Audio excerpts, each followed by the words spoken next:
made some big free throws, and then we finally started playing some intense, intentional, communicative defense.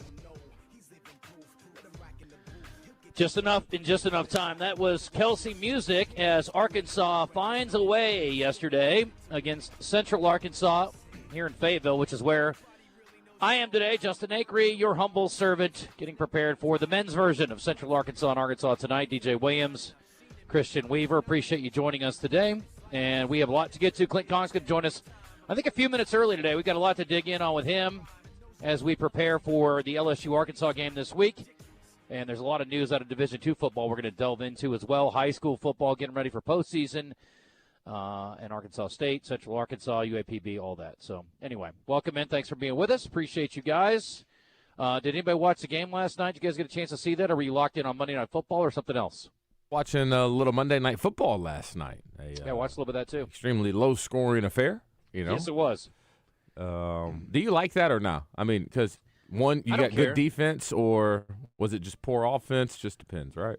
I don't know. I guess, yeah, it depends how you look at it. I mean, I like low-scoring games. Okay. I mean, you get into the third quarter and you haven't had a point scored. It's pretty wild. I mean, it makes the punters matter, you know? They don't get that very often. No, field position is important for sure in those types of games, absolutely. Yeah. Anyway, so that was fun. I watched the Arkansas women's game and Monday Night Football up here, so we got a chance to go to a local establishment and watch them side by side. So, listen, great effort last night by Tony Kemper's bunch. It was a heck of a ball game, and really Central Arkansas did some fantastic things. 16-0 run in the first half. I think they ended the half on a 7-0 run, and really were in front for the majority of the game. But I will give Coach Music's team credit. They came back and hit a big shot later and were able to go back in front and win the game. So it's a big three-point shot that made the difference in this one. They, I think Central Arkansas was up 3. And let me check the time on this thing because I wrote this down. 2:37 left, fourth quarter. They were up by 7. There was 12 seconds left in the game. And they were up by 3, Central Arkansas was, and there was a switch. And Central Arkansas doubled the post player instead of going out to the shooter. And Emily Robinson was the shooter left open, and she drilled it. And that forced overtime. Central Arkansas went down and couldn't get a good look. And they did get a shot up, but they didn't make it, and so they got overtime and kind of got handled in the overtime period. But, man, missed opportunity for Central Arkansas. But, listen, that's a good team. And, again, everybody's got huge turnover. Obviously, Arkansas is dealing with a new coach and a whole, new team. But I think both these teams are going to have pretty good years. So, very entertaining game, though.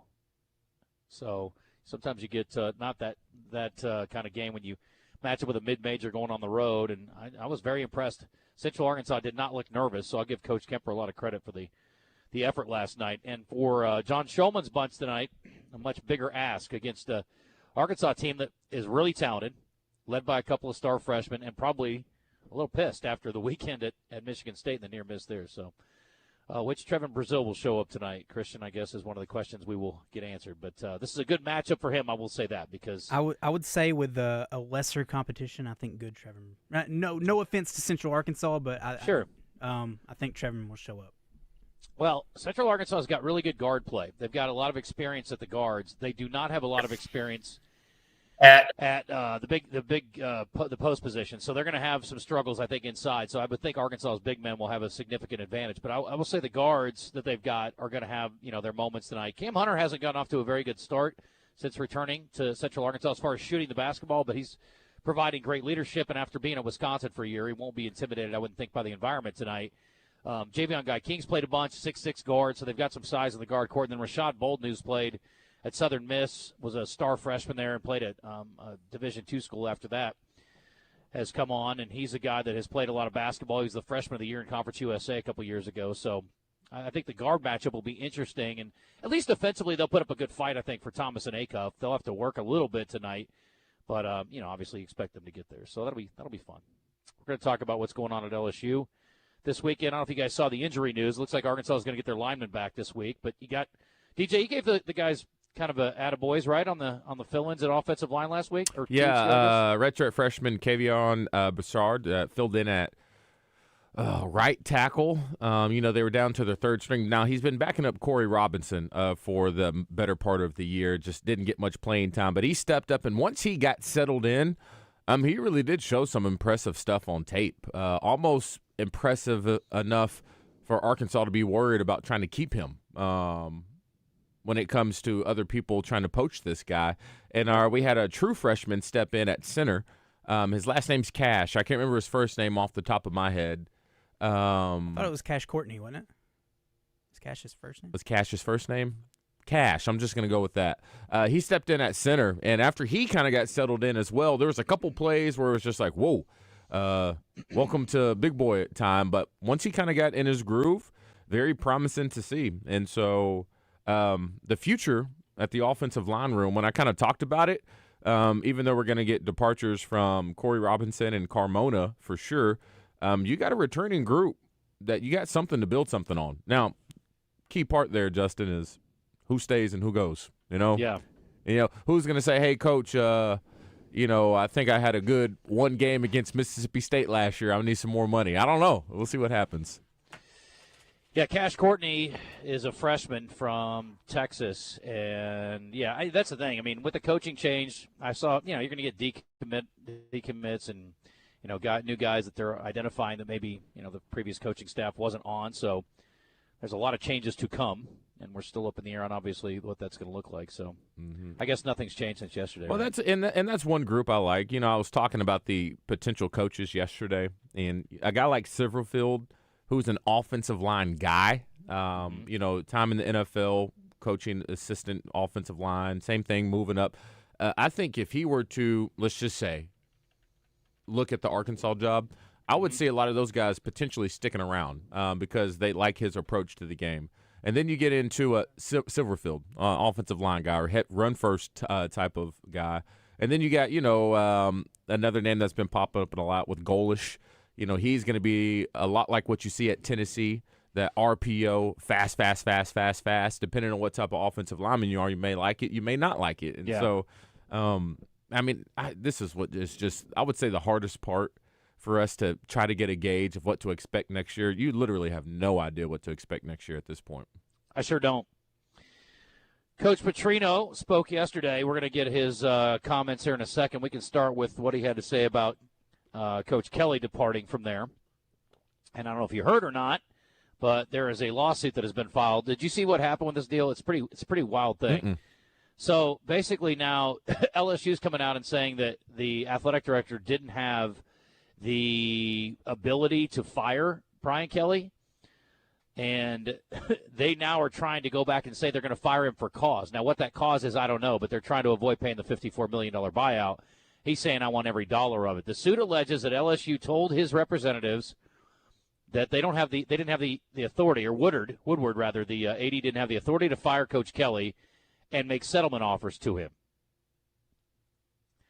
So now his side is saying, no, that's not the case, and they're fighting over a few different pieces of this puzzle here, but it is pretty wild. So it says, Coach Kelly's representatives informed LSU that Coach Kelly disagreed with each of their new positions, including the idea that he somehow had not been terminated, which is their new position, that the then athletics director was not acting with authority in a meeting attended by several LSU athletics officials, including the current athletic director, and that there were any grounds for termination with cause, or that LSU could manufacture any such grounds after his termination, thus necessitating this action. So I can't wait to see what they're going to try to use that's in his contract that they think will suffice to say that he was fired with cause.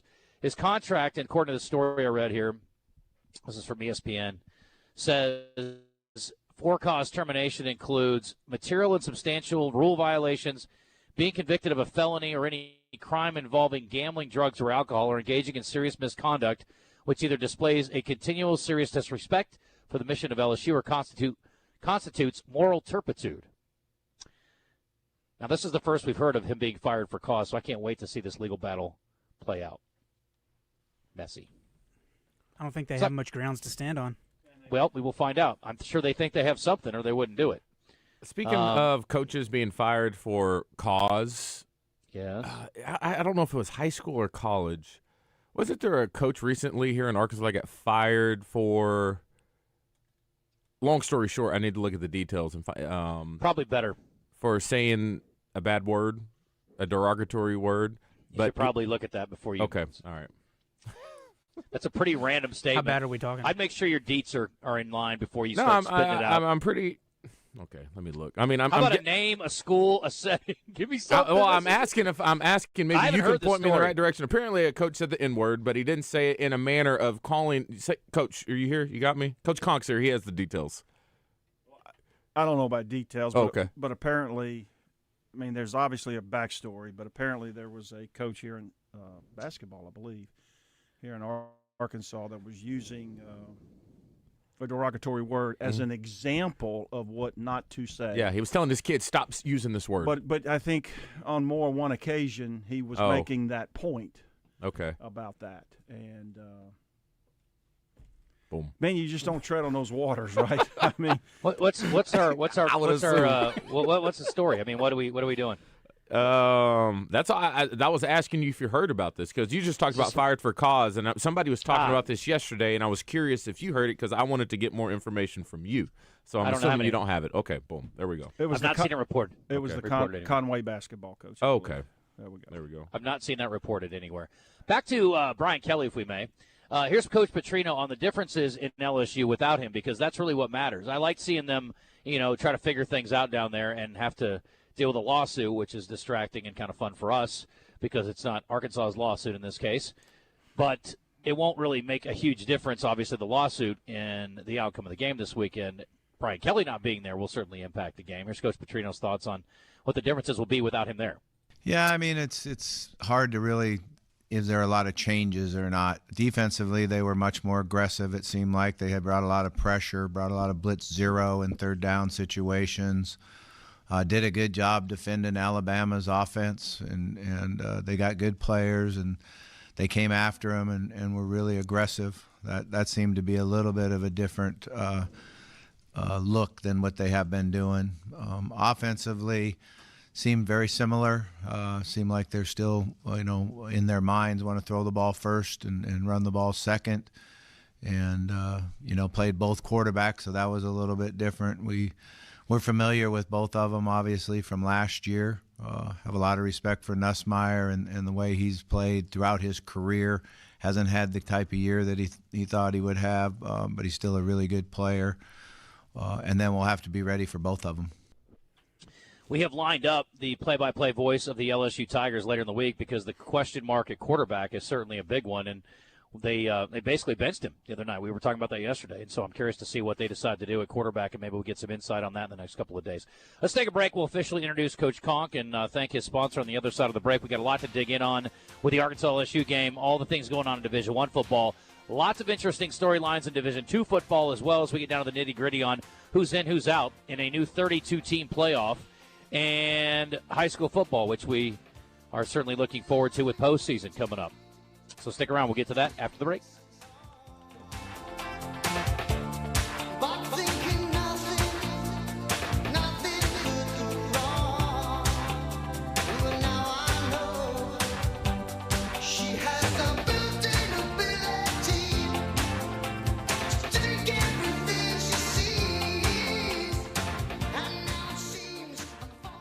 Mike Washington gets in the zone with Justin and DJ each week. Brought to you by Red River Auto Group. Visit redriverauto.com. Your next ride is waiting for you at Red River Auto Group.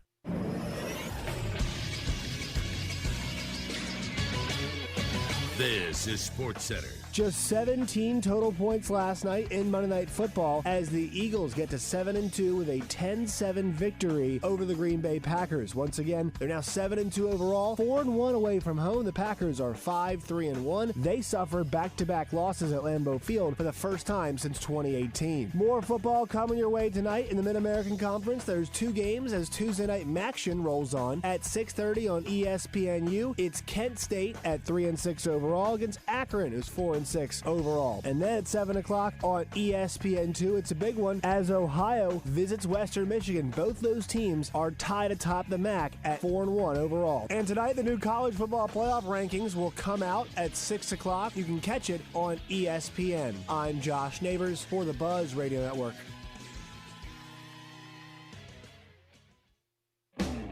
Arkansas Municipal Equipment in Poen, founded over a decade ago by Daniel and Vanessa Ellison. They lease and sell trucks, trash carts, roll-off dumpsters, and street sweepers. Proud to be Arkansas's only authorized dealer for New Way refuse trucks and Timco street sweepers, your authorized dealer for Galfab roll-off and hook lift trucks. You can get parts and service for all makes and models with technicians traveling the state to take care of you.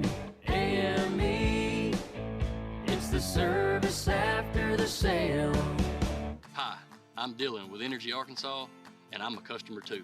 I'm proud to say our rates are 22% below the national average. Every day, our team is focused on keeping the cost lower for you.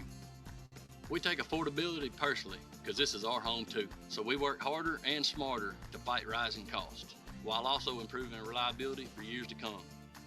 This isn't just my job, it's a commitment to my community. Together, we power life. Entergy.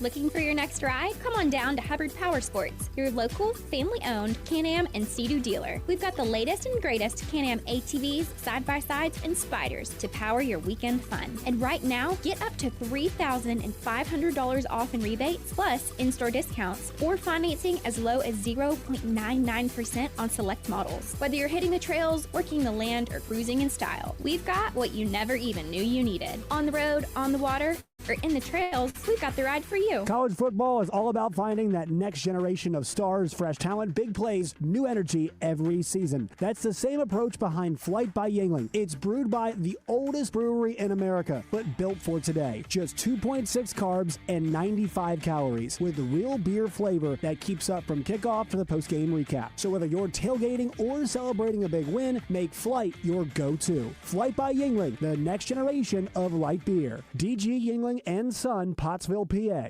Mickey Hennard for Hennard Foothills Equipment in Searcy. We've been selling and servicing Kubota equipment since 1991.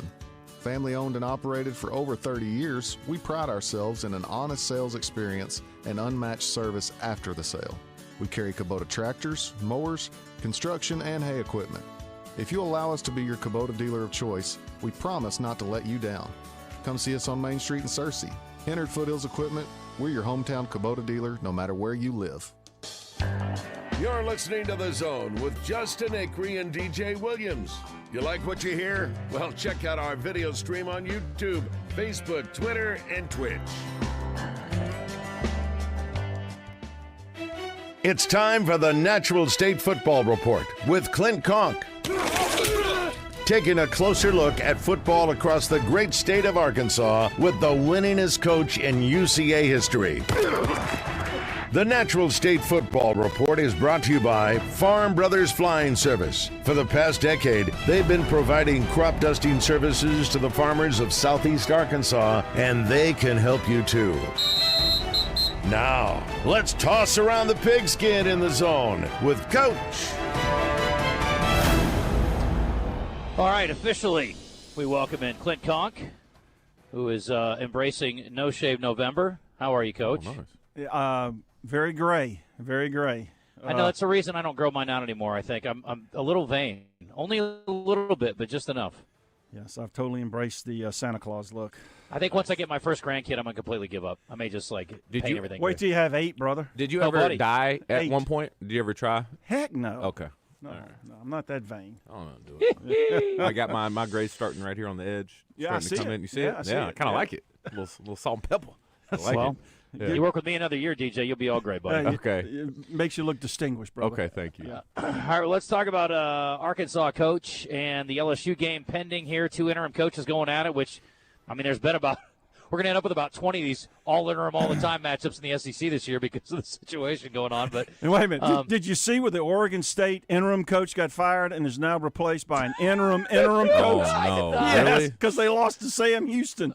My gosh. So the interim coach held the press conference this week. Wow. What do you make about this? It's silly season, man. It's silly. We talked to Greg Sankey about this last week, and he's not bothered by it. He said change is an opportunity for growth, and I'm like, okay, that's fine, but do you really want almost half the coaches in your league being fired mid-season? I mean, is that good? No, it doesn't seem to be a good look. But I mean, that's just the culture we're in right now. It's gross. It's just gross. Yep. Unless you got a $50 million contract, so it's not so gross. I do not. Yes. All right. So Yes. All right. Arkansas LSU coach, give me thoughts and how much does Nussmeier's presence impact your thoughts? Because I thought his backup looked pretty good last week. Yeah, so a program in great disarray. We alluded to it earlier when I first came on, with Coach Kelly resigning. Now they're in court. He's saying that, if he wasn't fired officially, then why did they offer him $30 million? So anyway, that'll be interesting to see. A team in total disarray. I'm not sure who the quarterback is. I'm not sure they know the quarterback is. I think you're going to see both of them. It's a team that has a very young offensive line that if they stay together, they're going to be really good. They can't run the football. They're not very prolific right now outside of the short passing game. They're very athletic on defense. You say all that, it's 11:45 kickoff, so you're not going to have 102,000 drunk people in the stadium. You're going to have 65 or 70,000 people that just ate beignets. Let's be honest, Coach. They're having their whiskey with their beignets. So, but here's the thing: it's called the Alabama effect. Everybody gets up to play Alabama. Mm-hmm. All right, they played Alabama last week. Arkansas was open.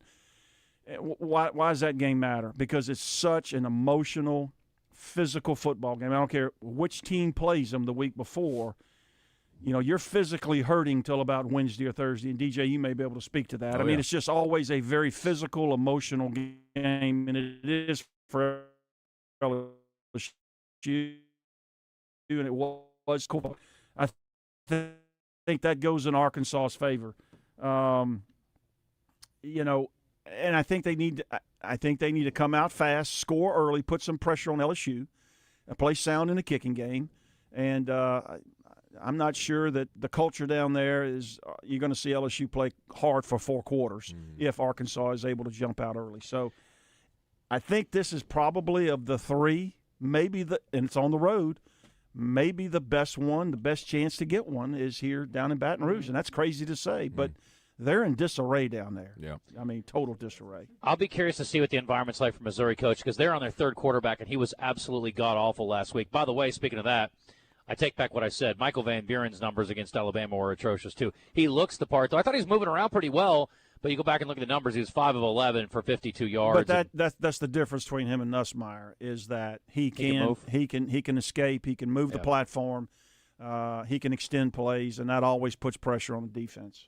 Absolutely. Well, and again, like you said, the offensive line's not playing great, so that may be a part of their game plan. Now, I will say this. The Berry kid, the true freshman who's the number 1 running back in the country, I think his number's 22. Mm-hmm. He's really talented, and they finally got him going a little bit. I think he had a big run against Bama, but I think the other kid's really hurt, the kid that was starting the year. I don't think he's really back full speed yet. So if you can stop Berry, force them to push the football, get an early lead, I really like Arkansas's chances.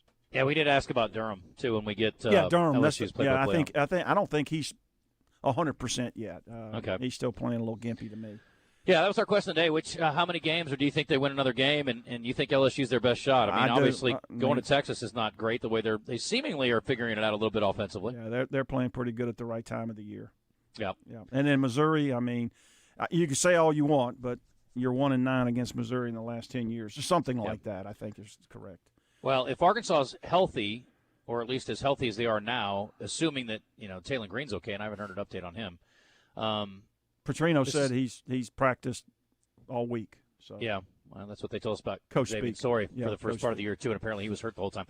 But here's the deal: this is your best shot, Coach. This is going to sound stupid. I think this is your best shot to beat Missouri in a while. Probably. We'll get to that one in a couple of weeks. And again, if they can get this win and play competitive against Texas, then they'll have a lot to play for. Hey, it's a trophy game at the end of the year. Yeah. So and so is this game, by the way, isn't it? Yeah. Yes, the boot. The boot. It was the trophy game, the original, the OG. Yeah, that's right. Okay. Yeah. All right, so let's move on to Arkansas State, Coach. You talk about self-inflicted wounds. Yeah. And, man, when it started out the way it did, I was like, ooh, it's not going to be their day. But, boy, they really, I thought, gathered themselves and responded. For those who missed it, their first play from scrimmage, they threw a wide receiver screen. He fumbled it, and they turned it over. They did hold him to a field goal. And then they responded well. I was impressed, but, man, you just keep doing that over and over again. Eventually, you keep shooting yourself in the foot, Coach. You run out of toes. Well, we talked about this earlier in the year. They came back in 4 straight games when they were behind and won. And if you live on that ledge long enough, you're eventually going to fall off. And I can speak from experience. I've had teams that have won a bunch of close games, and we just put ourselves in bad situations, and then finally it got us at some point, and that's what happened up in Jonesboro. They fell off the ledge. But it's going to be hard, and I don't care what level of football you play, to turn the ball over 5 or 6 times and win against a quality football team, and that's what happened. But as to your point, give them credit. They kind of circled the wagons and gave themselves a chance on that last drive to actually win the football game. And, of course, it ended in a turnover. But, right. Jalen Rayner, when he gets hot, he's playing at another level. I really kind of like the young player, the freshman, redshirt freshman they put in. He looks the part. Flowers are talking about? Yeah, I mean, I think they've got a chance with him down the road. But when Rayner gets hot, and congratulations to Corey Rucker, the ageless one. He's broken every Arkansas State record, and apparently now he holds the all-time record for receptions in Sun Belt Conference history, which says a lot. So he's the FBS leader, too, which I thought was interesting. I didn't know that. That was going into the game. And, Coach, I've never seen a team turn it over 6 times and have a shot to win a ball game. And that they was did, crazy. and that's a credit to them and Coach Jones and what they've done there and the culture that they have. They do have a positive culture there, but you cannot continually put yourself behind the 8 ball as they have this year against good teams. Now, if they'd have come out the way they did against Troy, it was 17-0 middle of the second quarter, then Saturday's outcome might have been different. But, turn it over the first play, 5 other turnovers. The game ended in a turnover in the end zone. Give them credit for fighting back. But, again, they just were walking on the plank for about a month and a half now, and it finally caught up to them. They've had a weird schedule. That Tuesday night game kind of threw them off, and now they got a Thursday game, but not until next Thursday. So you get a whole lot of time to load up for your last home game here. And some notes about that, Justin. I think Louisiana, they had a huge brawl after the Texas State game down in Lafayette last week. And so, 14, 15 players between the two teams are suspended for the next game. So Lafayette's going to be playing without apparently several starters that could be to Arkansas State's advantage. So that's a good point. But they have to win the next 2. And I can't remember who the last one is, maybe App State or somebody. But they've got to win the last 2 to be bowl eligible. So they've got this week to regroup and then go down to Lafayette and hopefully get that one. It's a Thursday night, as you mentioned. And then if they can get that one, they'll need to win their last one to be bowl eligible. No, well, they got 5 wins already. They're 5-5. Oh, they're 5-5. Okay. And it's a home game next Thursday. Home game. That's their last home game. Well, that's even better then, because I do believe that there were 6 players suspended from Lafayette, Louisiana, whatever they call themselves now. Coach, I can't, for the life of me, ever understand the point of fighting with football pads on. After the game, too. Makes no sense. Makes no sense. I mean, I just after the game, even during the game, when they square up and they ball up their fists and they hit each other in the helmet, makes no sense to me. Did you see what happened after the Grambling? It's awful. And Yes. Bethune-Cookman. Yeah. What are we doing? I mean, 16, 18 guys. And they're at an age where they understand what comes next, right? Yeah. The consequences after this. Yeah, but I'm proud of Mickey Joseph. He got up there after the game and said, you start throwing punches at us, we're going to fight back. Now, he had to retract that yesterday. Yeah. But he stood up for his team. But, yeah, I mean, what are we doing? Yeah, it's wild. It's crazy. All you're looking for is a suspension and a broken hand. Yeah, that's it. Makes no sense. That's it. Yep. Coach. Yep, I know. I want to talk about Arkansas State one more thing. Okay. I don't know. I want to walk the line of chastising fans, but I guess I'm just dumbfounded. Stretch your stuff. Strut it. I don't understand how you get 15,000 people to a game, and I realize the Deerwoods. And again, I don't want to keep beating this drum. I hate to be redundant, but it's like, what are you doing? Like, you want to have a program or you don't. You got a chance to be in first place in your division and a chance to go to your conference championship game, but you turn up 15,000 allegedly on a game with everything on the line. I don't get it. I didn't know if you were going to go there because we made such a big deal out of it. But since you opened up that can, I'm dumbfounded. I've got no words. The build-up all year. Now, the only thing I could think of is they were 500 or whatever, but they were 4-1 in the conference. And to your point again, they were playing for a chance to go play in a conference championship game. And I don't get it. I'd be frustrated too. I think Butch Jones was allegedly he was visibly shocked. Yeah, and I don't know if it's Butch Jones fatigue. I don't know if it's football fatigue. I don't know if the Deer have that much pull. I don't know if it was their overall record. I would be frustrated too. And I've been in those situations. It's late in the year, and there's a lot of other things going on, and your team's doing okay, but I don't know. I've got no words. It's called. They just happen to be the worst fan base in all of.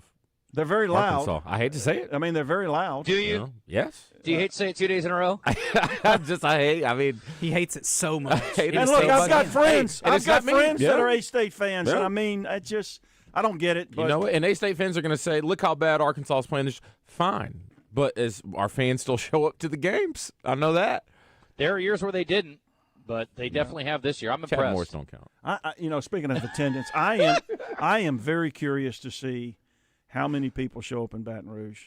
I mean, that stadium seats, 100? For LSU fans? Yeah. That'll be interesting. I'm very interested to see what that looks like. Mm-hmm.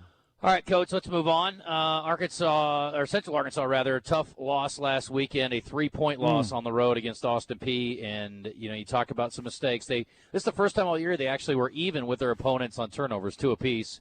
And theirs were very costly, and I thought Austin Peay's were pretty costly, too. Bears, I think, turned them into 14 points. But unfortunately, ultimately, they come up short in this one again, and now they're sitting in a tough spot. I had one of the offensive linemen on Coach Brown's show last night, and he said, Our philosophy is if we can't go to the postseason, let's ruin somebody let's else. See if we, let's ruin. And I like that. That and I don't think every team always feels that way, but these guys, look, I don't think they let go of the rope. They played hard. They played like they had a playoff potential on the line for that game, and I was impressed with the effort. I was impressed with a lot of the execution. Chambers keeps being a bright spot, but ultimately you end up losing another close one. That's 3 now by 3 points or less.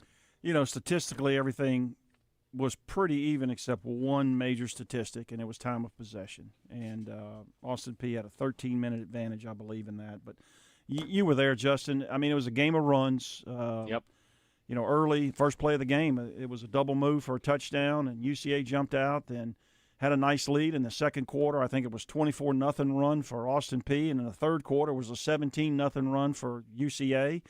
And then, just no answers for the Parson kid at quarterback. He was a beast, man. I mean, that's like having Chambers playing quarterback. And congratulations to Landon Chambers. I mean, 155. He's well over 100. He's going to make some All-America teams for sure. And the receiver corps continues to play. But, they didn't have any answers for the short passing game off the RPOs. They were nervous of the vertical until they got in the red area, and then they tightened up their coverage. But, a tough loss. And, boy, no picnic this week. Y'all go out to Utah, play Southern Utah. They still feel like they've got some postseason aspiration. Whether they do or not, I don't know. But, all their games, if you look at all the games they've lost except for one, they lost to Tarleton by 10, but every other game that they lost was by 1 score or less. And so tough place to play against a very physical, very disciplined football team that's going to challenge this bunch, and they're going to have to be mentally and physically tough. And it's just a tough situation to be in. I think 3-7, and got to go on the road, and then you come back and you play another top 20 team that will definitely be playing for postseason aspirations. So just a tough spot to be in right now. Yep, I'll be curious to see how they perform this week. And it's a great running back matchup. It's the top 2 running backs in the league and 2 of the top 5 in the country. And I don't know if their running back will end up playing for an FBS team next year or not, but he's a sophomore too, so he's got plenty of career left, regardless of what he decides to do. UAPB, Coach, speaking of tough luck losses, Grambling, or not Grambling, they lost by 3 to Florida A&M last week, and that was a tough way to go out, 31-28. And anyway, they've had some good moments this year, but boy, those are tough to swallow.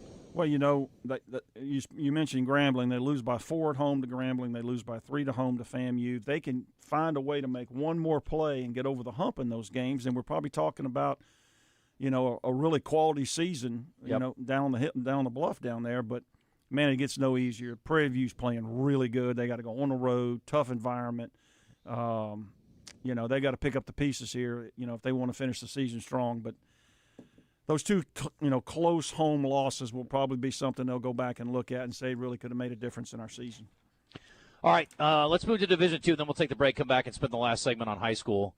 Lots of news this week in Division II, and we're going to get to a controversial one in a moment, but I saw that your brother-in-law announced that he is stepping down at the end of the season.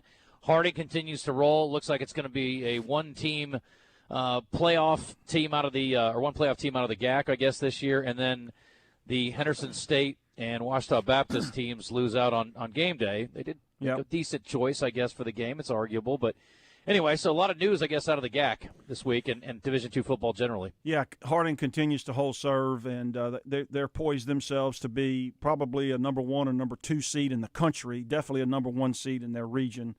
I will say this, though. They've got to go to Burkle Field and play a 7-3 Arkansas Tech team, and I really believe, I've never met Coach Thompson, but Roy Thompson, who came over from Ouachita Baptist, he was the longtime defensive coordinator there for Todd Knight, it gets my vote for the GAC Coach of the Year. He's got, I want to say Arkansas Tech's had 5 or 6. I mean, don't quote me, but I mean a significant string of losing seasons.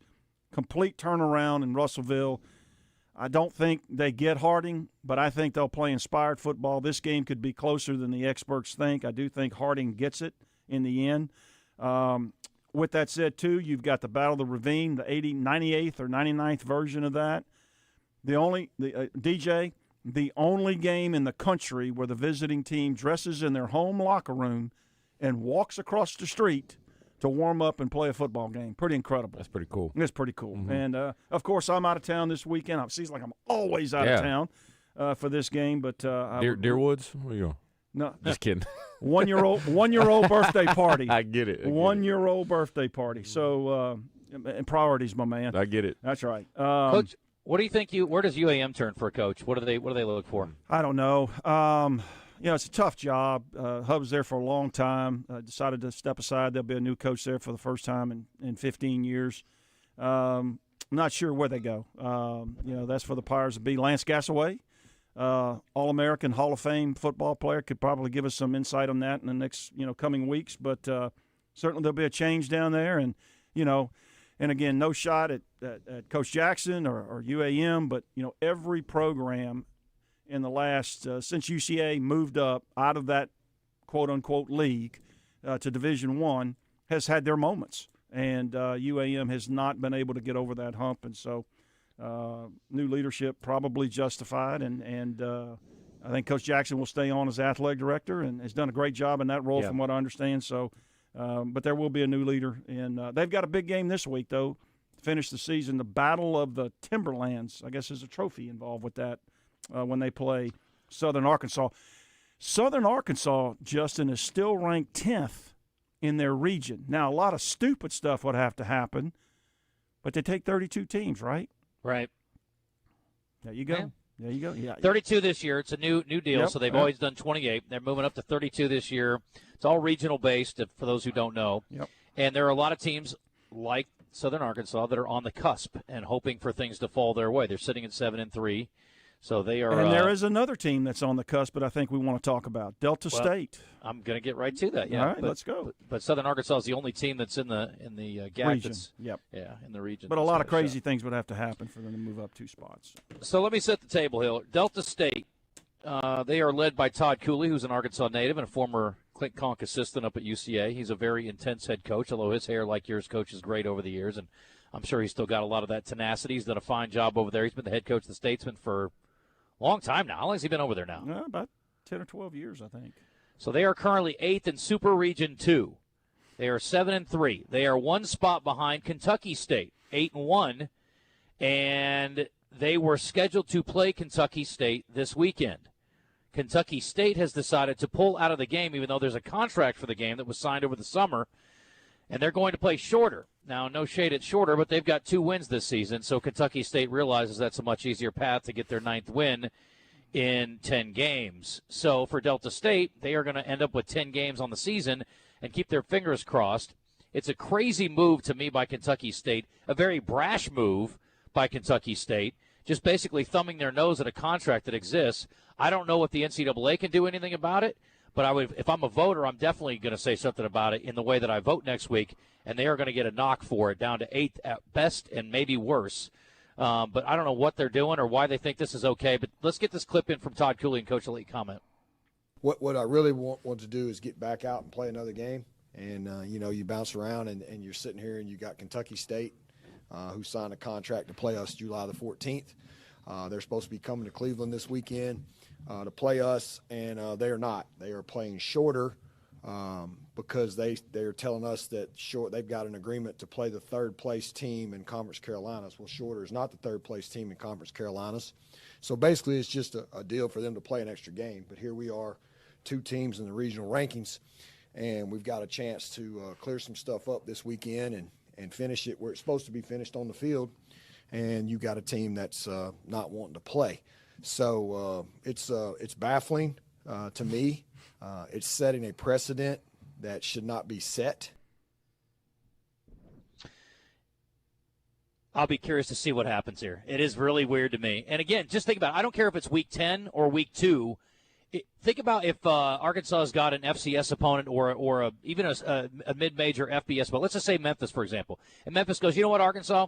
We think you're too talented this year. We don't want to play you, actually. We've scheduled this FCS team that we think we can pound this week because we want to pad our numbers, and we think we got a chance to get to the playoff. We don't want to risk losing to an FBS team to screw us up because we can get to this playoff and be one of the 12 teams. How would that look? Yeah, absolutely. Bad precedent. So a couple things here. Why are we still scheduling a game on July 14th? Question mark. I have no idea. But with that said, a college football game at that. Right. With that said, you have a contract in place. There was an agreement in my research, little as I can find out, between the conference that Kentucky State plays in and this coastal conference over here that Shorter plays in. That has not been fulfilled correctly. So Shorter is not the third-place team. There's no question that they're ducking Delta State, historically a great program, to go play Shorter to fluff their overall record to 9 wins. I think there's going to be some legal haggling going on here. I think that favors Delta State. I feel bad for the kids at Delta State, Coach Cooley and his staff, because they thought they were going to play a game. So it's perplexing. I think it's probably going to have to get played out in the courts, and Delta State seems to be holding all the cards, if I read that correctly and if what Coach Cooley is saying is correct. With that said, if I'm a voter, I'm putting Delta State at least the number 8 seed, or even flip them with Kentucky State, and they get into the postseason that way. They're very deserving. They play in a tough league. Do the top 8 automatically, Coach, from each region get in? Is that how it works? Yes, top 8 in the region, yes. Okay. Well, Delta State's currently 8th at 7-3. The team behind them, Emory and Henry, I don't know if they've got another game left or not. So I don't know if they can win a game and then maybe like with strength of schedule jump Delta State. I think they play Furman. Okay. I don't know. I don't know. But anyway. It's the weirdest deal I've ever seen. Well, again, I think Delta State holds all the cards as far as legal. What if they find out on Thursday? It's like, okay, well, now Delta State, you have to play Kentucky State. It'd be pretty funny. I think Delta State's supposed to host too. So. Yeah, but the fact that they're going to keep practicing, I think, bodes well for them. As far as thinking they're going to be in the postseason. Right, absolutely. All right, so let's take a break. We'll come back, talk some high school playoff football with Coach Conk. Again, brought to you every week by Farm Brothers Flying Service. Appreciate them, and we're back in a sec.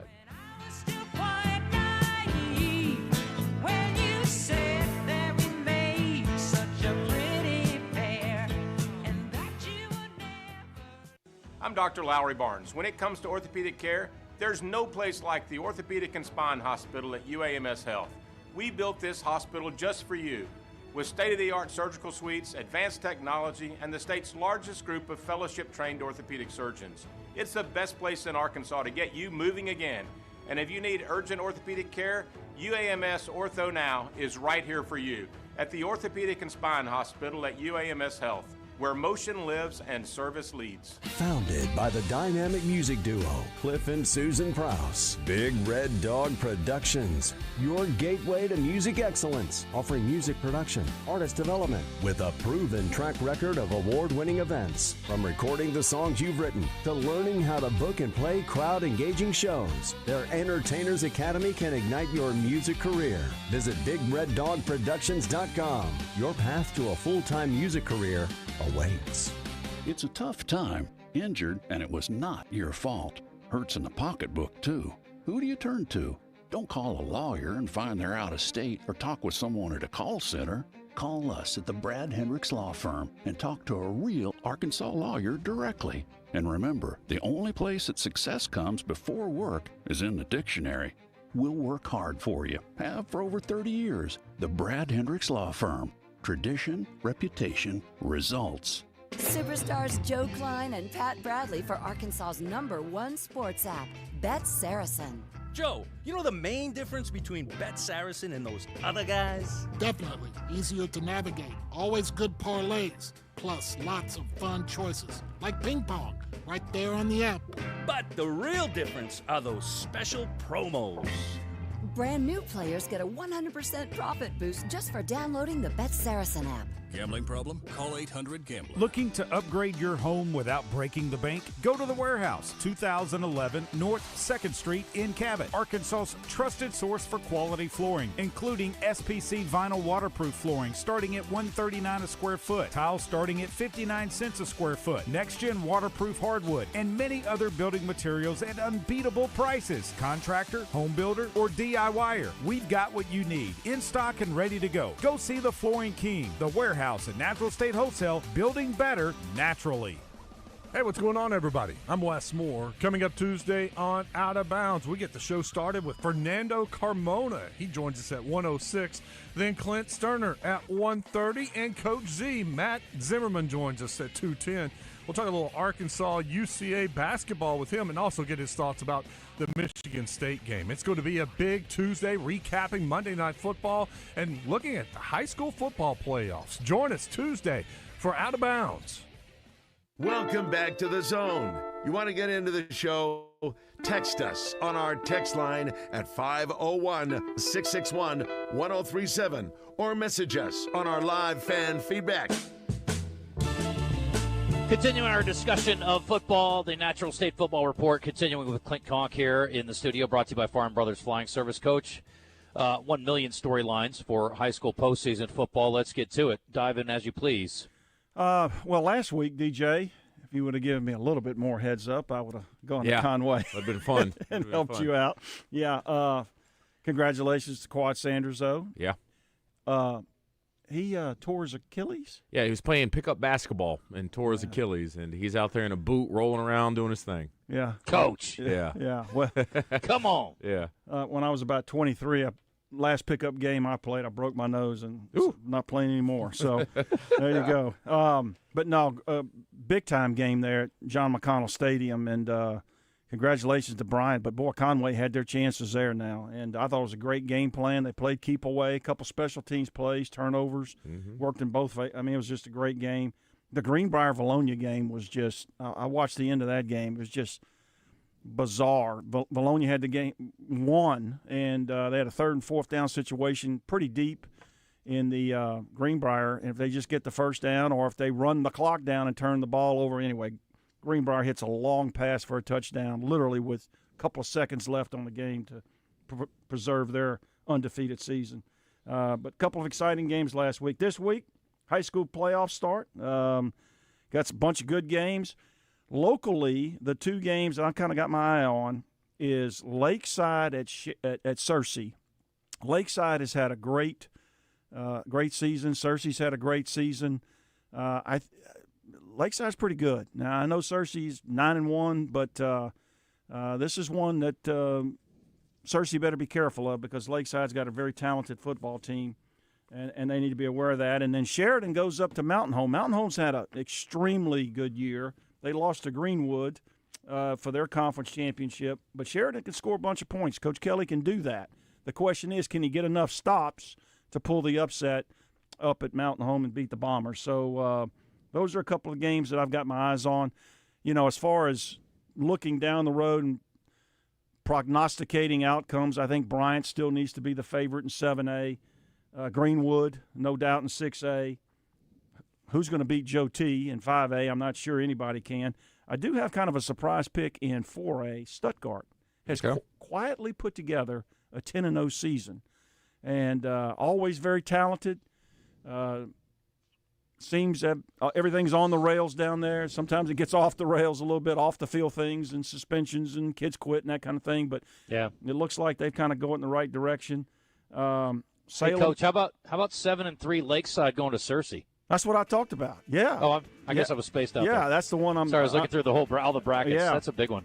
Salem in 3A, EPC, East Poinsett County in 2A, and then in 8-man football, watch out for Woodlawn. So a bunch of great games this week. Get out and support your local high schools, and hopefully Coach Kelly can go get one. Surprise the state and beat Mountain Home, and then Coach Clark, go get Lakeside. Yeah, okay. I didn't know you were up on 8-man football, Coach. I got to say, that gave me a little chuckle there. I did not expect that report. So look out for Woodlawn. Look out for Woodlawn, The Coach depth says. and layers that I have, Justin. I mean, no Coach, bounds. No bounds. Unbelievable. All right, thank you to Farm Brothers Flying Service, Coach. Great stuff as always. Appreciate you. You bet. And you got Arkansas beating LSU this weekend by how much? Come on. Arkansas by 7. Woo! Let's go. I love it. Nice. Thanksgiving is almost here, which means it's time to start thinking about your holiday plans. This year, save time along with the worry and hassle and let the team at Edwards Food Giant do it for you. Their turkey dinner includes the turkey as well as their signature cornbread dressing, giblet gravy, cranberry sauce, and dinner rolls. All fully cooked, homemade, and ready for you to heat and serve to your family. If that's not enough, their deluxe turkey dinner also includes sweet potato casserole, green beans, and apple pie. Now that's what I call a Thanksgiving spread. Click on edwardsfoodgiant.com to view their full menus and find out how to order your dinner. Looking for your next ride? Come on down to Hubbard Power Sports, your local, family-owned Can-Am and Sea-Doo dealer. We've got the latest and greatest Can-Am ATVs, side-by-sides, and spiders to power your weekend fun. And right now, get up to $3,500 off in rebates, plus in-store discounts, or financing as low as 0.99% on select models. Whether you're hitting the trails, working the land, or cruising in style, what you never even knew you needed. On the road, on the water, or in the trails, we've got the ride for you. The Zone Hotline on 103.7 The Buzz is presented by Jim's Razorback Pizza with 2 locations, Highway 10 past Taylor Loop and just off the Morgan Mall Mill exit. This is Chuck Barrett inviting you to listen to me call the Hogs on 103.7 The Buzz. KABZ Little Rock. Buzz News with KARK's Gary Burton Jr. People of Greenbrier, don't be alarmed if you hear loud noises tonight. Arkansas State Police and its SWAT team is conducting a training exercise in the area of Highway 285. They urge people not to worry about a heavy police presence. Helicopters, tactical vehicles, and explosives could be used during the training. It will take place from 6:30 to 10 p.m. tonight. And officials with the State Department of Human Services is celebrating National Adoption Month. They're showing off new banners in collaboration with Project Zero. The 16 banners feature 32 children in the state foster care system. They're on display on the Sky Bridge between 7th and 8th Street in downtown Little Rock. A billboard also shows the number of kids that are still waiting to find a forever family. This is the second consecutive year that number is less than 200, which is a record low.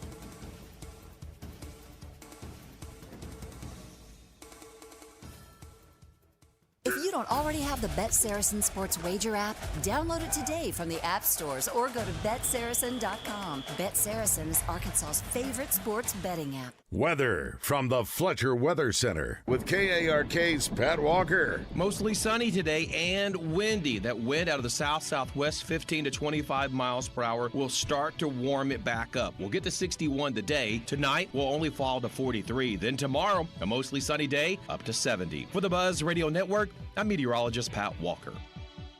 Benihana Happy Hour Specials, $3, $6, $9. Sushi, food, and cocktails. Available 5 to 6 p.m. Monday through Friday at Benihana Bar. Proudly serving Little Rock and the surrounding areas, All About Tire and Brake Tire Pros is your trusted one-stop shop for all your automotive needs. We know that tire needs and auto repair services can be stressful and unplanned, but at All About Tire and Brake Tire Pros, we offer fast and simple financing for everyone. Whether you're looking for new tires or any kind of auto repair, we have your financing needs covered. Visit us in Mapleville or Little Rock today or online at allabouttireandbrake.com. Tire Pros. Love the drive.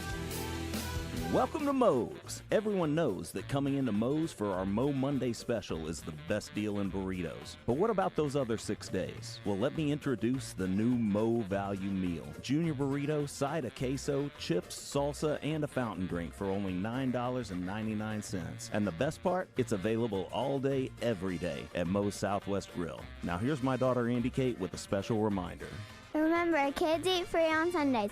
Welcome to Moe's. Running a business means wearing multiple hats. So if you're like me, you probably started out using your personal phone, taking client calls and texts nonstop. As my business grew, I needed something smarter. That's when I switched to Quo, the #1 business phone system. Quo works right on your phone or computer. No carrying 2 phones, no clunky landline, just one easy app you can try for free. Your team can share one number and handle calls and texts together like a shared inbox. Any teammate can jump into the conversation, so customers get faster responses. And Quo's AI assistant summarizes your calls and responds to customers 24/7, so you never miss a lead or opportunity. All this starts at just $15 a month. That's basically 2 coffees. You can even keep your current business phone number. Find out why 90,000 businesses trust Quo. No missed calls, no missed customers. Try Quo for free at quo.com/sports. That's quo.com/sports to try Quo free. QUO.com/SPORTS. Did you get us switched over to shelter insurance? Actually, I found a deal online. You did? Does your deal come with award-winning customer service? Oh, I'm not sure. Does the deal include a local agent? Doesn't actually say. Can we create a customized plan that fits our needs? Let's just call the local shelter agent. For insurance that fits just right, find a shelter agent near you. See Shelter Agent Jay Helm, Jeremiah Matthews, or Jeff Hodge in Little Rock today. Attention Arkansas homeowners. Bath Makeover of Arkansas started with 50, then 30. Now we've reached the final days. Looking for 20 homes to participate in our Rake in the Fall Savings event. Receive test market pricing on a beautiful new walk-in shower. Bath Makeover of Arkansas is an official sponsor of Razorback Athletics. In as little as 1 day, we'll take your old bathtub down to the studs and complete the installation of your brand new custom-designed walk-in shower. Call Bath Makeover of Arkansas at 1-800-NEW-BATH. Final days for 20 homeowners to receive 75% off installation of a new walk-in shower. Ask about 18 months, no interest, no payments, senior and military discounts. You'll receive a $200 Amazon gift card with purchase, and call 1-800-NEW-BATH now to receive a $25 Restaurant.com gift card with your free in-home estimate.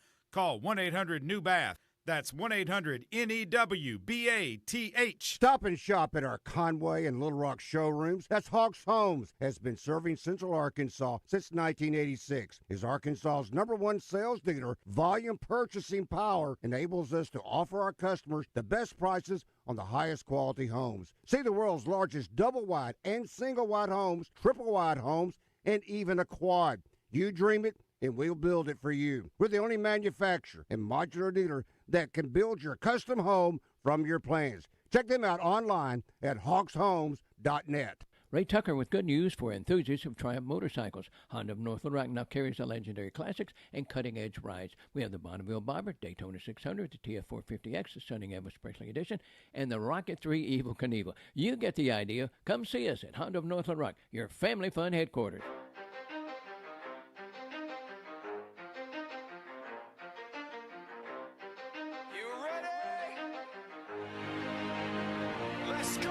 You're in the zone, coming to you live from the Oaklawn Hot Springs Studio. Oaklawn, Arkansas's only casino resort. Now, here's Justin Acri and DJ Williams on the Buzz Radio Network. This is 10% luck, 20% skill, 15% concentrated power of will, 5% pleasure, 50% pain, 100% reason to remember the name. Like, he doesn't need his name up in lights, he just wants to be heard, whether it's the beat of the mic. Feels so unlike everybody else, alone, in spite of the fact that some people still think that they know, but no, he knows the code. It's not about the salary, it's all about reality and making some noise. I think that we kind of had the momentum. We were able to get some big stops. We hit that big 3 to tie it up, and they still had 12 seconds to try to get a shot off. So I think that momentum, those last, like you said, the last about 2 minutes carried over because we had to make some big shots. I mean, we had to finish at the rim. We hit that big 3 at the end. We really turned up our defensive pressure to try to get some tips and just really disrupt them. And I felt like that defensive pressure, those big shots really did carry over for us into that overtime. And then, our preseason gave us legs in that last 5 minutes. The Red White Report is brought to you by Ortho Now, your walk-in solution for orthopedic care at the Orthopedic and Spine Hospital at UAMS Health. Oh, yes.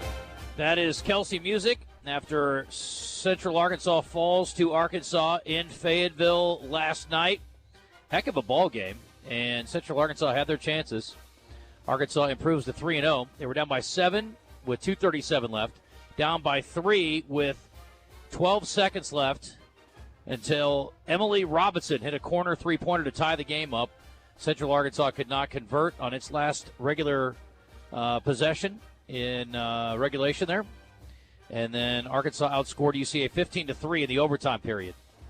So they stay unbeaten, and Central Arkansas gets a valuable lesson moving forward. So we will see. Tonight, the men lock horns. Central Arkansas 1-1 on the season, coming off a decisive win over champion Christian, a bit of a mismatch. Arkansas battle-hardened in a loss at Michigan State, and I'm sure, again, looking to bounce back in a big way tonight. 7 o'clock tip, and you'll hear the 6:30 pregame with Chuck and Coach Z on the Buzz. The game is being televised, but it's on SEC Network Plus, so if you don't have the ESPN app and you're willing to make that jump, today might be the day. I did see that they're, in that same vein, YouTube TV is now giving you the hoops to jump through to get your $20 that they're offering. How about you just give it to everybody that has YouTube TV, you stupid idiots? Anyway, sorry, sidebar. Arkansas has beaten UCA 9 times in their 9 meetings. And then football, getting ready for LSU. We heard a little bit from Coach Petrino earlier. Would you like to hear some more? I would. Here's Coach Petrino on the quarterback situation down in Baton Rouge.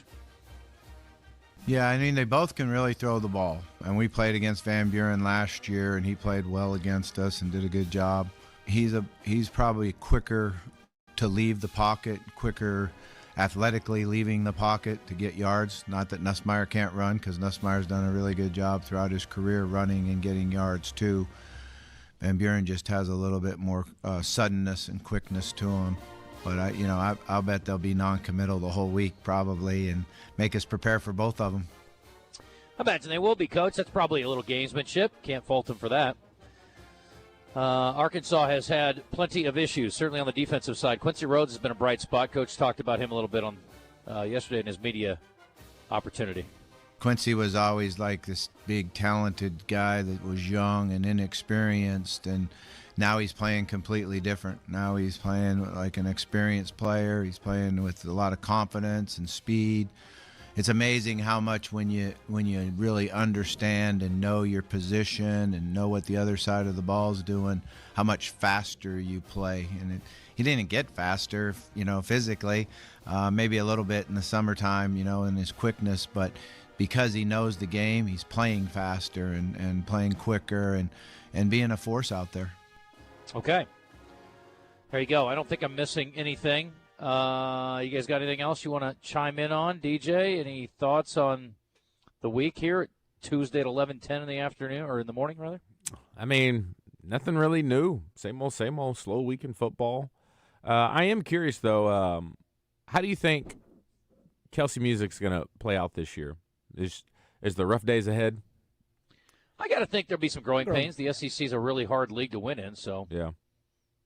I think they got a test coming up against Texas Tech this weekend.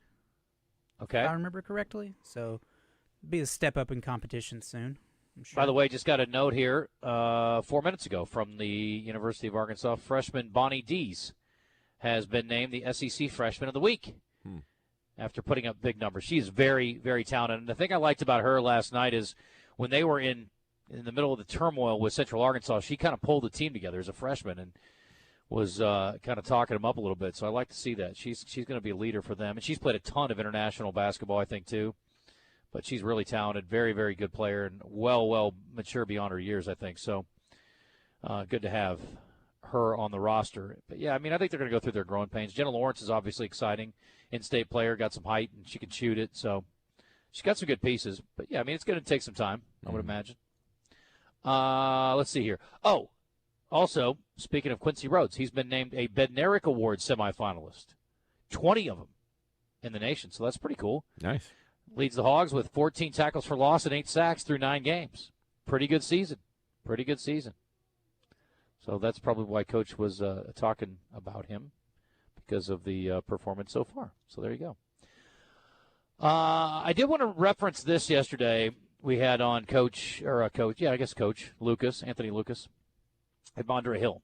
And, we were I didn't really lead anybody down this path, but Anthony made an interesting comment, I thought, kind of out of left field to me.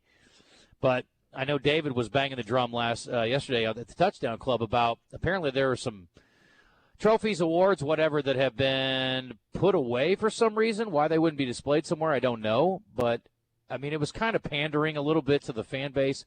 And I think when people are frustrated, they are willing to latch on to anything that seems like a complaint. Also, let's be real. I don't know what his Q rating is, but there are plenty of detractors for the current athletic director, right? So, David was banging that drum yesterday. And before we even got to any of that, Anthony Lucas said something I thought kind of out of left field. And here's the thing. I think, and I know the guys talked about it this morning, you can embrace your history, and you should celebrate your good moments. But I will say that what happened in 1965 and what happened in 1975 and 1985, hell, in 2015, it doesn't mean a hill of beans on what's going to happen next year, I don't think. If I'm missing something, somebody help me out. Anyway, here's the comment from Anthony Lucas yesterday. I gotten to the point where I don't get my hopes up. I say, well, let's just see. Let's give it 2 or 3 games into the year, and then we'll see what's going to happen. So, and God, it's been a tough year, and I can't bash the Hogs because I'm having – I'm myself, but, our team is having a tough year as well. At PA, it's been a first for me. But I think I am tired of hearing about the 64 national championship. No disrespect to those guys. Yeah. I am so over that. And you always just want the best for our Razorback program, for the football program, man, and for the kids. And these up and down years and things that we've had, it's been difficult. I should have followed up on that. I think what he means is by that, and I don't want to put words in Coach's mouth, but it would be nice to be referencing and, celebrating more recent success than something that happened in 1964. Not to say that Arkansas hasn't had its moments over the last, 60 years or more, but that's the thing, right? That's the thing you hang your hat on is the national championship game or season. So I'm sure for him and for other former Razorbacks, DJ, you can speak to that you would like to have something that is highly and easily celebrated that's more recent than that. And there are plenty of things. There have been a lot of really good years, a lot of great players, a lot of good performances, memorable moments, bowl games, lots of things. But, and at this point, I think making the playoff would be the bare minimum, right, to celebrate something. Or, maybe if you make the SEC championship game and somehow miss the playoff, I don't know. I would say not just because I was on the team, but the most recent biggest accomplishment that we've had and for a long time was making it to the BCS Bowl. Before the playoffs became a thing. Now, we didn't win that game. But outside of that, that would be I think the biggest thing we've gotten to in a while, right? Yeah. For sure. It's tough. God, it's just ugh. It's when I understand what he's saying. Like, when you bring up 1964, is like, what are we talking about? Yeah. Like, this has no like what Justin said, this has no bearing on the program right now. Mm-hmm. It's like Army was winning national championships in the 1940s. It doesn't matter now. And I wanted to ask you, when you were being recruited, was 1964 ever brought up at any point in time? No. Be like, we won a national championship once upon a time? No. Okay. Ever. Yeah. That's something we learned once we got there. It doesn't matter now. Yeah. Because, I'm not I would say people who grew up here, yeah, then I get it. But, I was transplanted in from Texas. I wasn't too familiar with it. But it was cool. Well, yeah. I don't know how much bearing that has on today's player anyway. But again, I think you should celebrate your history, but at the same time, I don't think it has anything to do with what's going to happen now. It's a completely different era. It's almost a different sport at this point with the way that the game is played, because it was amateur football then, and now it's professional. Like, those trophies and banners and stuff should still be displayed, but I don't like it. It's not something that we should bring up all the time. Mm-hmm. I don't know where that came from yesterday with David, like why that became a talking point all of a sudden. Or maybe he just became aware that there was something more being displayed somewhere. There is a damn museum inside the Razorback Stadium. There's a museum of moments in history and all that. There are also a lot of really cool pictures and things that are displayed inside that new area of the Royals Center. DJ, and I don't know if that's. I guess I saw Mike. What's his name? Mike Irwin and some others complaining that that's not accessible. Maybe that's part of the issue too. That people can't just go roll through there and check that stuff out on a regular basis, and that should be open to the public for a period of time. I don't know why that museum with some of that history in there wouldn't be, and maybe they could add some other pieces to it. That's extremely well done. I told you guys my son's fraternity had an event in there a couple weeks ago. It's beautiful. I'd never been in there before. I think it's called the SEC Club or whatever. It's gorgeous in there. They did a great job. But if it's not accessible to the average fan, at least for a small period of time on game weeks, I don't understand the thinking there. Because to me, you should share that history and celebrate it with all your fans, not just the rich big money people. Yeah, there's a few things that kind of rub me the wrong way about the accessibility for people to be a part of something really cool. It could come via what we just talked about of. I think there should be a door on the outside of Razorback Stadium that would lead right into that for people to come in on a daily basis, like we talked about. Other areas that I think would just be a little bit of a gesture of saying, hey, we are who we are because of the fans as well, and especially when it comes to other stuff I won't talk about. I'll talk about it off air. I just wish there was more access. Just say it. I just think that, the footage of, what goes on in meeting rooms, and you get to talk to players and hear what players are thinking about. And, and I think that's really cool access for fans that I wish some fans didn't have to pay to see it. Oh, for Hogs Plus? Yes. Okay. Yeah. I think that's really cool. And I guess the position I'm in, it could kind of sound biased, but it has nothing to do with that. I think that stuff should be available for every Razorback fans to have insight into the team that they support. The Hogs Plus stuff going towards NIL? I don't know. I wonder how much money they're even making off of that in the first place. Yeah. I don't know. And I don't know if there's advertising money with that, Christian, too. But that was in place before the NIL was there. I know, but it's like that's perfect. Put that towards NIL. Yeah. I don't know how much it is. It's probably not enough to do. Yeah, I don't know. Listen, if they're doing raffles and things, they're looking for every which avenue they can to contribute to the greater good, I guess. So it makes sense. You're right. I don't know what the answer is. I really don't. But again, I do think Arkansas does an okay job. Maybe they don't do a good enough job. I'm with you. I would like to see all that stuff be accessible on a regular basis, like the museum. I don't know why you wouldn't. And again, if you've got a fan that's in town on Wednesday, why not have 4 hours a day where you've got a staffer sitting there where they can go and peruse the history if they happen to be in town and maybe they're back on campus for some reason and they don't live there, they're not able to come for a game or whatever. I don't know why you wouldn't have that available. But anyway, I think we're just sort of I don't know. We're sort of looking for things. Yeah, I think we're jousting at windmills a bit just because everybody's pissed off about everything going on up there right now. We're going well. We wouldn't be talking about these trophies or whatever not being displayed. Yeah. I think exactly. I agree. But also you could do it pretty easily, I think, too. So. Yes. All right, got some callers on, Christian? We do. Harley has been on hold for 50 minutes. I just checked and he was there. Harley. We'll see. I'm so sorry. I had no idea. Hey, what's up, man? That's all right. That's cool. Hey, good morning, guys. Hey, buddy. DJ, I checked your podcast out last night, and I loved the hell out of it, and I subscribed to it. Thanks, man. Appreciate that. I left my phone number with the receptionist up there, so we can discuss on getting my 4th and 5 cap that you said we get last night. Okay. Trying to think who we're talking about here. Okay. Yes, yeah. I texted in on the line last night on the chat. Oh, I think that content should be all free too. Yeah. Oh, we're at it. Yeah. I think the Hogs will get this one this weekend. I got my reservations, but I think they finally pulled it out, guys. Gosh, I hope you're right. Thanks, Harley. Appreciate the call. All right, we've got Kevin on the line. What's up, fellas? Hi, Kevin. Hello? Yeah. Hey, Kev. Good morning.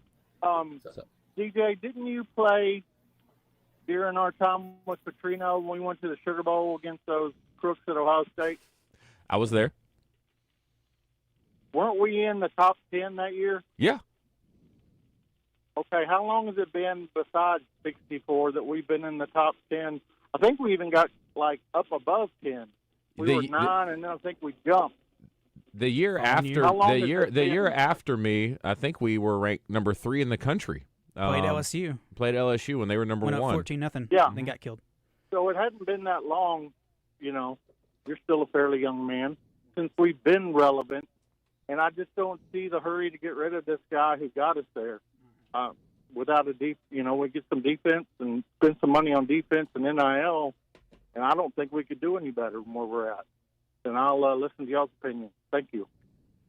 I'm assuming he's talking about Coach Petrino sticking around since he was there for those years too. The same thing. I mean, as much as I just talk about trying to figure out who the perfect fit is, I think the perfect example is when you read that one comment, Christian, and I told Justin about this too.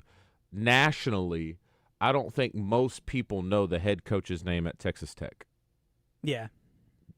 I don't think it's a name where people, wow, that coach is doing such a – but they're winning because of the money. Yeah. And so I don't know – yes, you have some guy who could try to sustain a culture, sustain this, and, you think of a couple names that sound cool, or you get these coaches who have a very unique style of play because maybe you don't show up and try to beat Alabama at Alabama's game. Same thing with Georgia. Maybe we don't get those type of guys. Can you have a guy who has a scheme that can maybe be a little bit more gimmicky to try to compete against these guys? Maybe. But at the end of the day, whoever it is going to have to just bring in some big-time money as well. And so, or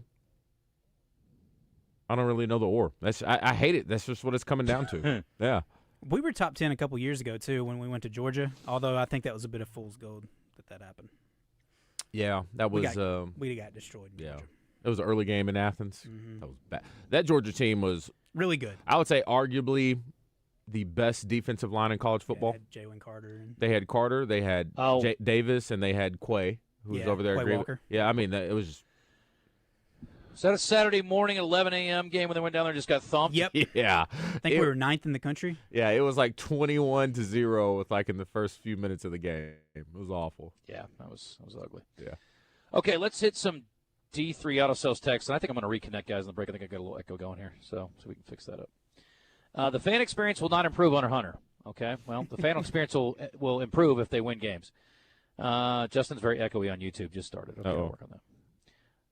I think your mic just wasn't muted, or your cam wasn't muted. I muted it. Okay, thanks. Yep. When you came back. Kudos to Anthony Lucas for saying what a lot of people think. Okay.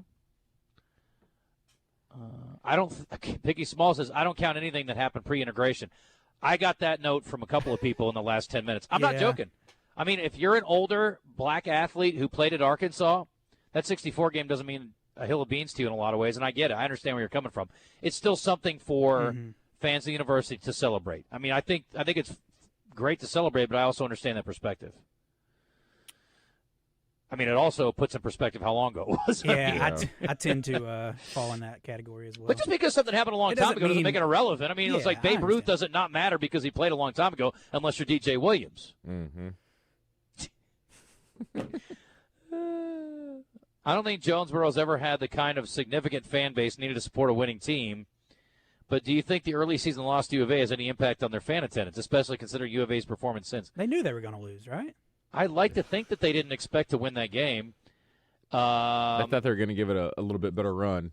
I will also say I've been in Jonesboro when there were 25,000 plus, and they did have a good run of multiple coaches. That's why their coaches kept getting poached. So you can win there in a big way, and I have seen the fan base support it. I don't understand what's going on there at all, unless it's just an anti-Butch thing. I really don't get it. Julie Cromer is Deputy Athletic Director at LSU. How ironic. Well, hopefully she gets to hire the next coach at LSU. That'd be great. Wow. What's Chad Morris doing? Yeah, the Oregon State interim coach was not fired. That false report was published by a parody Twitter account. Okay. Oh. Leave it to DJ to bring up a potentially controversial issue off the top of his head. No doubt. Thanks, DJ. Is that controversial? The fact that a coach got fired and you weren't sure on the details, yes. It's a controversial topic. Oh, that one. But it's a legitimate story. I was curious. We're talking about Ben Lindsay getting fired from Conway. It is reported in multiple places. I saw the Conway paper and the Arkansas Times were on it. And, yeah, I mean, the bottom line is he should have said it a different way. That's all. And I don't think anybody's trying to suggest that he's a racist person, but he definitely chose his words poorly. And sometimes there are significant consequences for your words, even if the intention is not there. Don't say and I know word. he's a really good coach. Yes. Yeah. Here's a good rule of thumb. if you're a white person, don't ever say the N-word. And I'm sorry if it's a double standard and you don't agree with it and it's not fair. And if you want to try to compare it to somebody calling a white person a cracker, we'll just have to agree to disagree. There's no power in that word. There's no pain in that word. There's no history in that word. So if you take offense to that as a white person, I'm sorry, you're soft. Just don't use it. Here's the thing. There's no upside to using it. Just don't say it. I've had this discussion with people 100 times over the years. What is the upside? Just don't say it. Even if you're trying to make a point. God, that is wild. The most controversial word of all time. And I'm not a word police person. I think you can say what you want, and then we'll judge you based on your words. Yeah. But that's just that's a good rule of thumb. I would tell anybody that will ask, maybe just don't say that. Yeah. Leave it to D. Oh, we're going to read that part. Okay. Okay, I don't want to read that part. Sorry, Billy. I'm word policing. Kelly got a DWI and had an affair while in Baton Rouge, this person says. That would be the cause they're going after. Oh, my gosh. Was that true? These are allegations. Okay. I don't have any idea. That is strictly somebody writing in. Okay, that would do it. We're trying to find a story for why they are trying to say they're firing him with cause. Okay. Good luck with that. Coach Conk's exactly right. He was telling them not to use that word anymore. Yeah, well, I'd say don't use that word anymore. I wouldn't say the word. What if they were like, what word, Coach? You know, I think everybody on earth, if I went to France and talked to somebody who was only a French speaker and I said, you know, the N-word, I think the French-speaking person would know what I was talking about. Yeah, it's wild. What are we doing? Anyway. Oh, my gosh. I think ever since the motorcycle accident, there has been a curse put on Arkansas. Yeah, I mean, look, in Chicago for years, as a Cubs fan, they talked about maybe sacrificing a goat because there was a goat curse. I don't know if you know that story, DJ. I doubt you do. There was a guy that showed up at a Cubs game one day, and he wanted to bring his pet goat into the game, and they denied him. And so they called it the curse of the goat for years to come. And what happened? But anyway, it's a bad situation.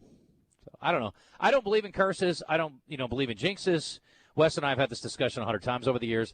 But Arkansas is at least unlucky, if you want to put it that way. If you want to say snake bitten, I'll listen to it. But it is almost, well, it is. It's remarkable how many things have gone awry over the years and all the near misses. And, I love the fact about this fan base. You keep getting your hopes up, which means you're optimists. And I love that about you. Keep it up. Let's go. Don't give up hope. Don't give up hope. Let's hit a break. Hey, can I leave you for something to think about? Usually do. Ebony's DJ Williams, usually lose do. her mind. Who is? Ebony. She just talk texted to me. All right. She said, did you poop in the bathroom in the hallway before you left? Oh, boy. Just when I think you can't go more out of left field. Okay, she says, and? I think you forgot to flush. Oh, no. Which sometimes Maybe you did. happens. But How do you forget to flush? Are you that sidetracked playing chess? But then she says, I'm trying to flush it now, and it won't flush. No. So, is she trying to pin this on me and make it seem like maybe it was me and why I won't flush? Because I got to come home and fix it. What do you think? Did she flush it down, or did she going to leave it there to punish you like a dog who went on the carpet? No, she's saying she's trying to flush it and it won't go down. But I'm thinking. Well, listen here, princess. It's about time you learned how to use a plunger. Or did she clog it and she's trying to put it on me, saying I forgot? Yeah. Well, I'll be honest. I know her pretty well, and I'm almost positive. I'm not 100% sure. What's that? That Ebony doesn't poop. I'm almost sure of it. I didn't know girls did. I've never seen it. She's such an angelic flower. I can't imagine her pooping. Isn't it wild how I've never seen it. I've been with Ebony 2.5 years. Never seen her poop. Ever. Well, you're not supposed to. Why would you see it? No, not like physically, but never a time where I was just like, I wonder what. Sneaky. How do they do that? You're telling she's doing it surreptitiously. Yeah. She's covert. It's a covert mission. Oh no, I think you got to get to a point in your relationship like, babe, I got to go to the bathroom. Yeah, sorry, I got to go get it done. Here's my thing: if your girl disappears for 15 minutes, that's what's going on. Yeah. Now, admittedly, she may be touching up her makeup and fixing her hair, but there's also a possibility. Yeah, girls just don't talk about it like we do. It's like, bro, you won't believe this dump I took this morning. Oh my god, it was so amazing. Why do we do that? Because we're idiots, and we're just as dumb as they get. I love it. All right, DJ, will you please take us into the break and get us back on track? I sure can. Sorry about that. Before we head into break, let me tell you about my friends at LeVar Law. How about that? You find yourself in a situation and you get hurt. You need a personal injury attorney, especially when it comes to car accident. Doesn't matter if it's car, truck, bicycle, motorcycle. They're going to be the team that you need to lean on. Over 20 years of experience in personal injury and $58 million in settlements to their clients. Yes, they're trying to take care of you. A lot of times you're out there and you're doing everything you're supposed to on the roads. You're not texting and driving. You're paying attention. You're 10 and 2, seatbelt on. But sometimes people out there, they don't approach it the same way you do. And you find yourself in an accident that's not your fault. Well, this is where Alan LeVar and his team will hold those other drivers accountable so you don't have to, and they're going to make sure you have everything you need moving forward to get yourself out of a tough situation. So if you find yourself in a spot, and once again need a personal injury attorney, LeVar Law is the place to go. If you'd like to learn more information about their multiple locations across the state, just head to LeVarLaw.com.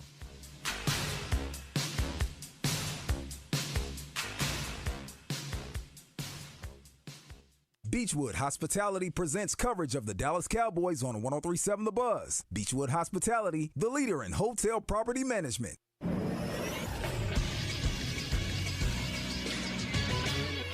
This is Sports Center. Arkansas women's basketball gets a 3-0 on the season after a win against Central Arkansas last night. They win 89-77 in overtime. Bonnie Diaz led the way with 18 points and 12 rebounds for the Razorbacks. Cheyenne Camp led all scorers with 19 points, but it took 24 shots to get there. Arkansas is 3-0. UCA drops to 2-1. Razorbacks men's basketball is back in action tonight. They take on Central Arkansas at 7 o'clock on the SEC Network and right here on 103.7 The Buzz as they look to bounce back from their loss against Michigan State on Saturday night. Also last night, the Little Rock Trojans dropped to 1-1 overall in men's basketball as they lose at Milwaukee 92-72. I'm Josh Neighbors for The Buzz Radio Network.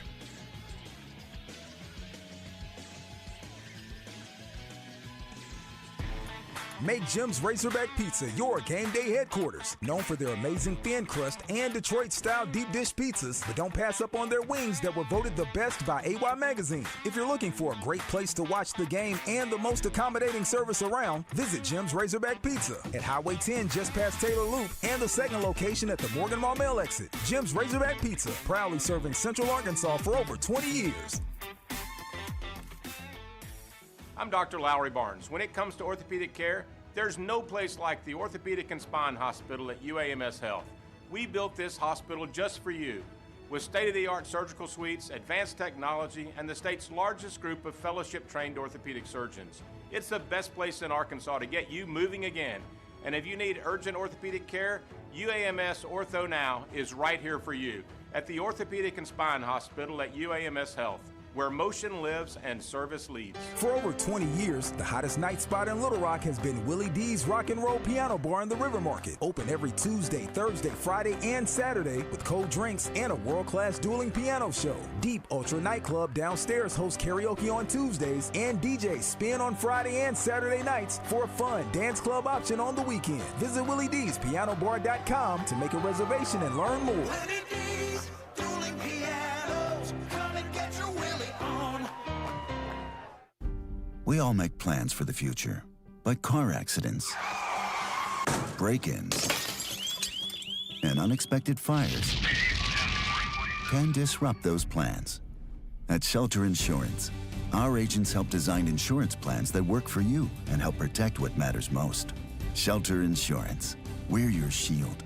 We're your shelter. See Shelter Agent Kyle Stone in Pine Bluff, Justin Stewart in Malvern, or Drew Self in Hot Springs today. Welcome back in the zone. If you like the sound of our voices, you should see our faces. Check our live stream out on YouTube, Facebook, Twitter, or Twitch. Now, back to the show. All right, welcome back in the zone. Justin Acri, DJ Williams, and the Wizard Christian Weaver. Thank you for being with us. In about 10 minutes or so, we're going to talk to Eli Craner. Susan Irwin-Prowse joining us in the final hour, brought to you by Willie D's. Dueling Pianos, come and get your Willie on. Soon to be in North Little Rock. So we'll talk to Susan about what's happening with her in the world of entertainment today. So we got plenty of music and entertainment options this weekend. It's about to be the holiday season, too, so there are plenty of things going on with that as far as shows and holiday-themed items. I will tell you this. I told you guys I was going to go over and check out the Christmas ale at Flyway Brewing, which presents What's on Tap every day. Oh, baby. It was jam-packed in there before the Maroon 5 concert on Sunday, and I got a chance to give me my first Christmas ale. So I'm hoping that they don't run out soon because I got to get back in there and see them again soon. This segment is brought to you in part by our good friends at UAMS. And if you're having any kind of orthopedic issue, you know where to go. Our friends at UAMS are here to help. And we were there helping their pantry the other day. I don't know if you guys saw the story, but it looks like there's some movement, at least, on getting the government reopened, at least in part, where people can get their benefits, which is good. But I appreciate the pantry that they host and run and help their people out with. And so I hope that people donate and continue to donate through the end of the month, even if the government gets reopened. But I will tell you, if you have any kind of orthopedic issue and you're sitting around in pain, I strongly encourage you to go to 801 Cottage Drive. It's a walk-in clinic from 8 to 8, Monday through Friday, and on Saturday from 8 until noon. And it's located right there in the Orthopedic and Spine Hospital in Little Rock, Arkansas, off of I-630, where you'll get access to fellowship-trained orthopedic surgeons. You will get x-rays if you need them. So if you hurt something, get something checked out. Sprained ankle, back pain, joint pain of any sort. And it doesn't matter how old or young you are, they are here to help you. And it's truly a walk-in clinic. 501-686-TOSH, 501-686-8674. DJ, I always knew you were full of crap. Now there's physical evidence. Or maybe That's not. the thing. Oh, that's Piggy Smalls on the D3 Auto Sales text. It depends. The recent poop conversation is why you guys are hands down the best show on the radio. Hilarious. I'm not going to lie. I ran to the restroom in the break. It's great. Talked you into it? Yeah. I was like, oh. That was fast. That's real fast. Oh, Gee. buddy. I'm efficient. Oh, my gosh. Is that one of those ghost wipes? We're just like, wait a minute. Well, first off, no. I get tired of hearing about the 64 BS because two other teams claim that same blank to be national champs. That is true. Yeah. Where's the trophy at in Fayetteville? It's probably in a closet with all the other ones Bass was talking about.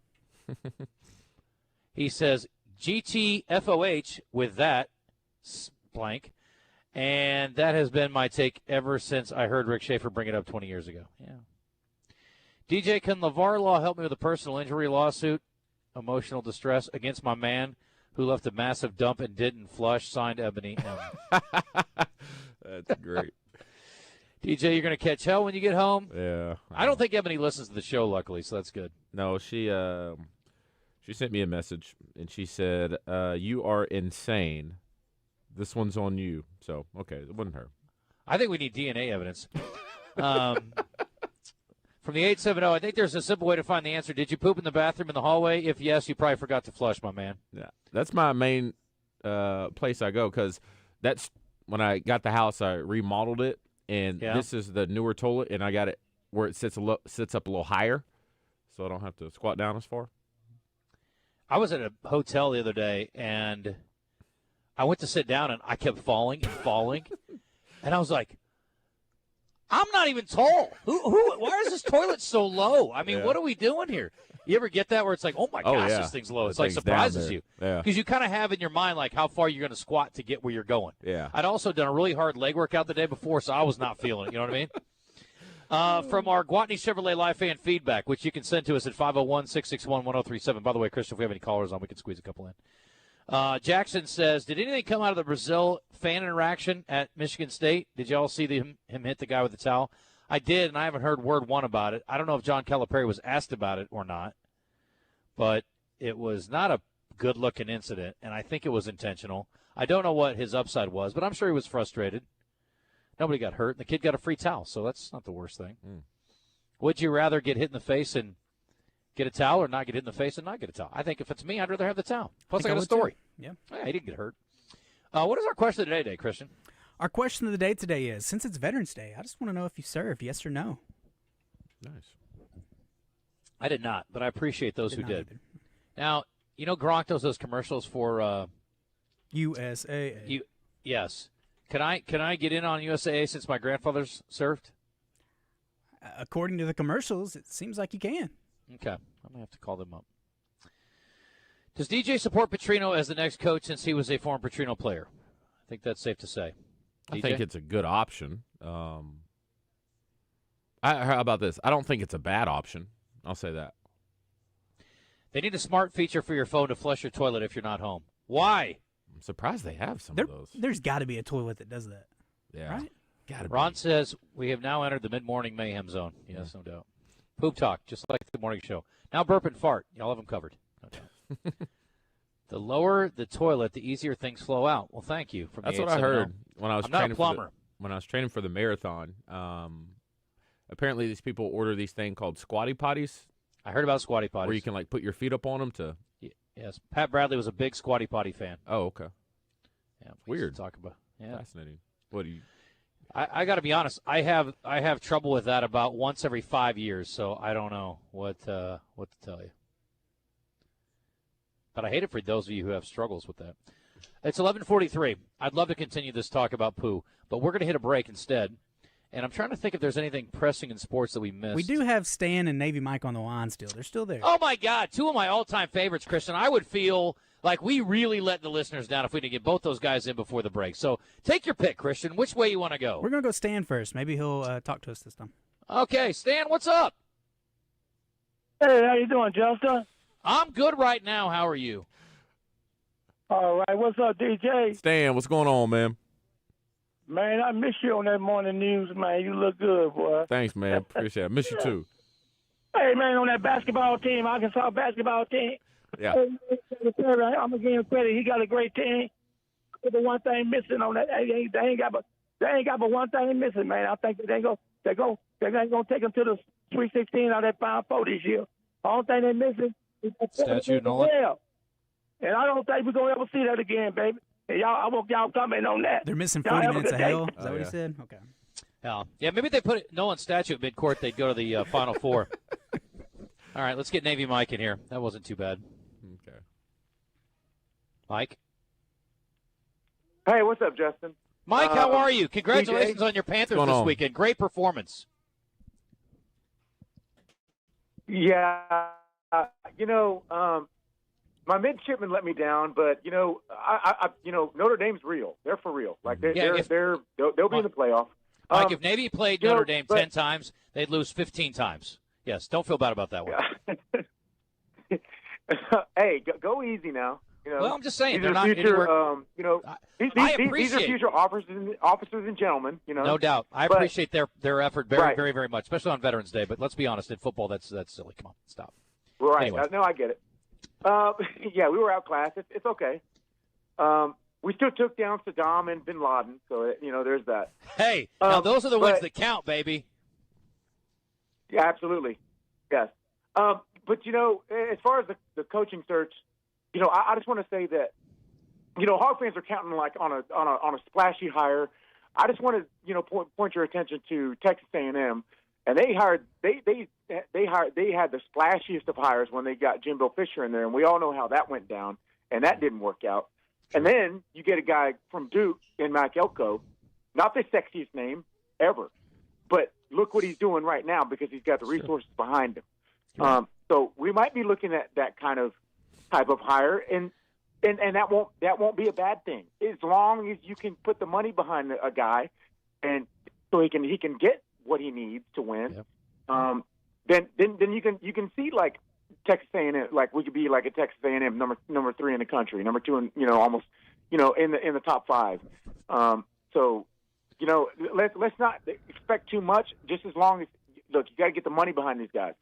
And that's what matters because now it's like you said, Justin, earlier, it's a professional league now. Yep.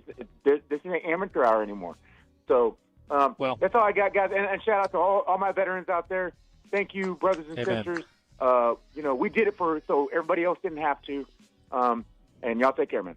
Mike, thanks for your service, buddy. I appreciate you. That was a pretty cogent collection of thoughts there by Mike, Navy Mike. He's going to be good once a year, apparently, on Veterans Day. Razor sharp today. And DJ's made this point repeatedly. Most people couldn't name Joey Maguire if they had $1 million on the line. So, yeah, resources make a huge difference. It's not to say that he can't coach. It's not to say that his guys aren't making plays. But resources certainly make the job a little easier. There's no doubt about that. When we come back, Eli Craner will join us. I do have a few things I want to talk about in the NFL, guys, and some other things in the world of college sports outside of what happened in Fayetteville last night and what is going on tonight. So, DJ, I just don't let me forget to do that, okay? I won't let you forget to do that. And as we head in, I want to tell you about my friends over there at the Wood Grill Buffet. That's in Benton off the Congo Road exit. And don't forget, when it comes to the holidays, open on Thanksgiving. They also have to-go orders as well for Thanksgiving. But you have to get that order in by November 21st, okay? So you want to go ahead and get some good stuff. Don't worry about cooking it yourself. They got you covered over there. Or you can just head on in as well. But over 200 menu items that they got lined up for you.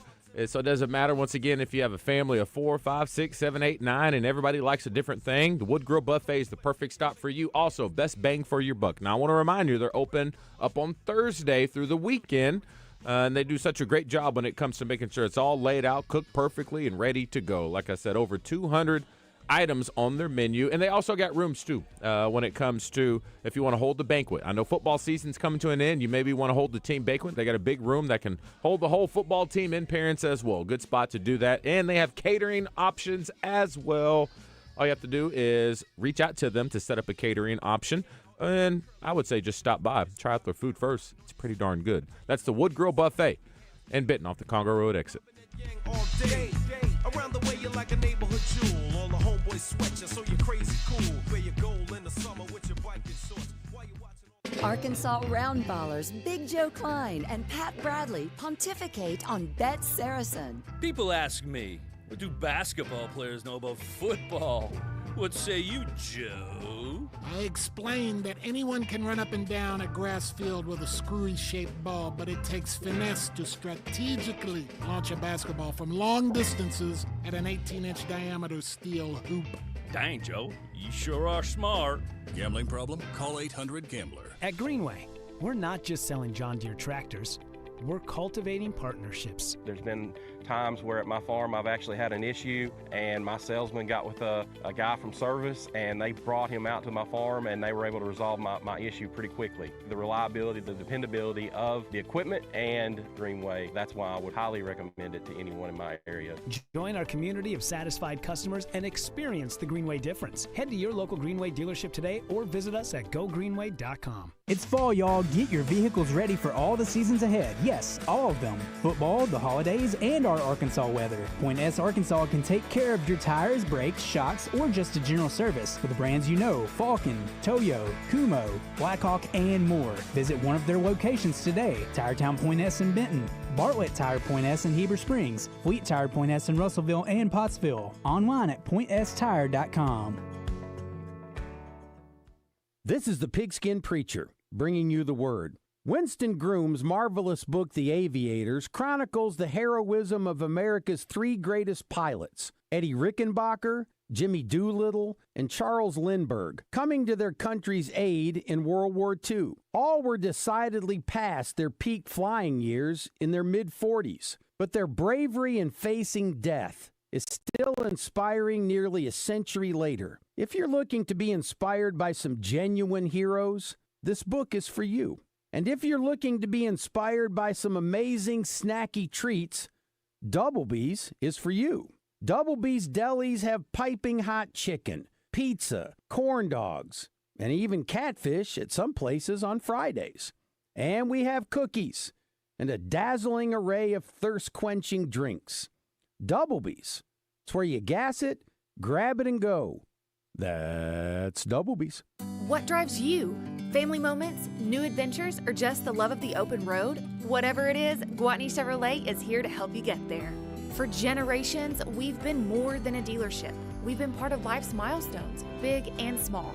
With a team that puts you first and a car buying experience that's easy and stress-free, we're here to find the perfect vehicle for what drives you.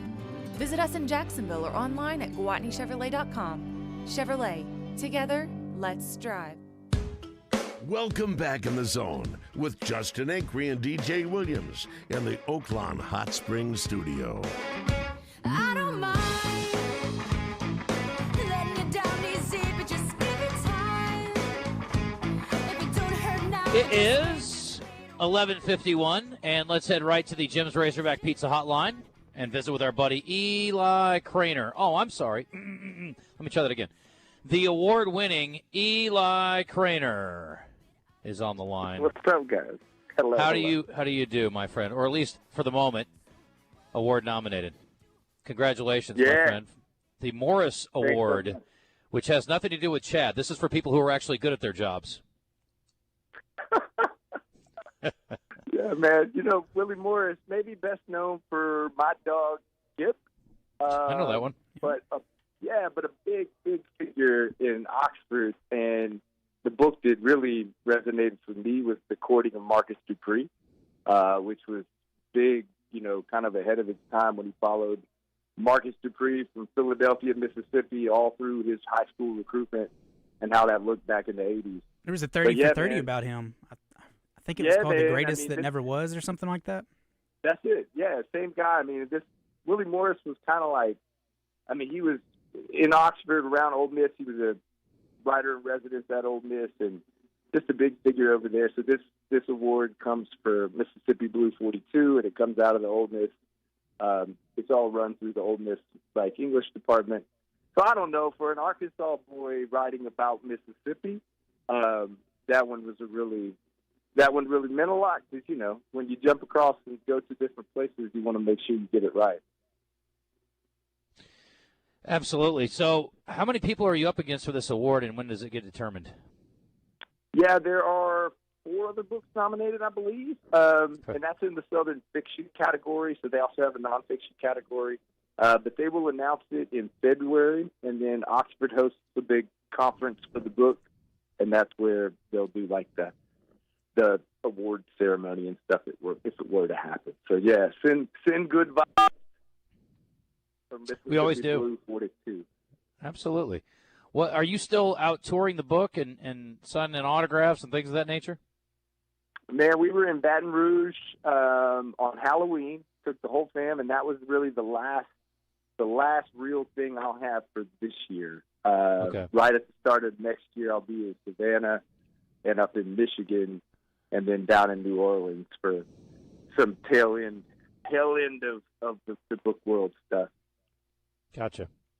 Can we talk some college football? You know, Coach Conk was talking to Arkansas Tech. I don't know if you've kept up with them since you're not working with them this year, since you've been so busy. But I'm hosting definitely Harding. keeping up with them.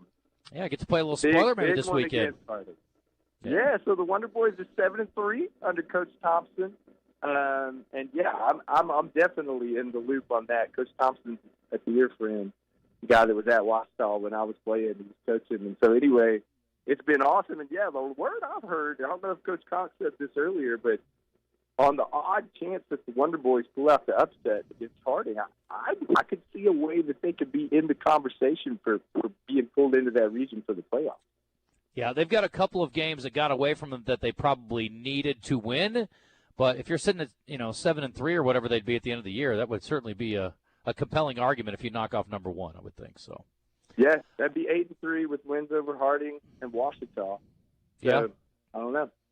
Pretty good season And for sure. Henderson wins over Ouachita, Harding, and Henderson. Yeah, you know how those games are though. Sometimes it's not who you beat; it's who you lose to. So I don't know. But Yeah. I mean, they'd have a good resume for sure. All right, well, listen, we're going to let you roll, Eli. I appreciate you. Congrats on the nomination, and keep us up on what's going on with that. But we'll talk to you next week. Absolutely. Thanks, guys. All right, brother. Appreciate it. That's Eli Craner, our good buddy. Jim's Razorback Pizza Hotline. Quickly, last night in sports, we talked about what happened in Fayetteville. Little Rock lost at UW Milwaukee, 92-72. Those games on 106.7 all season long.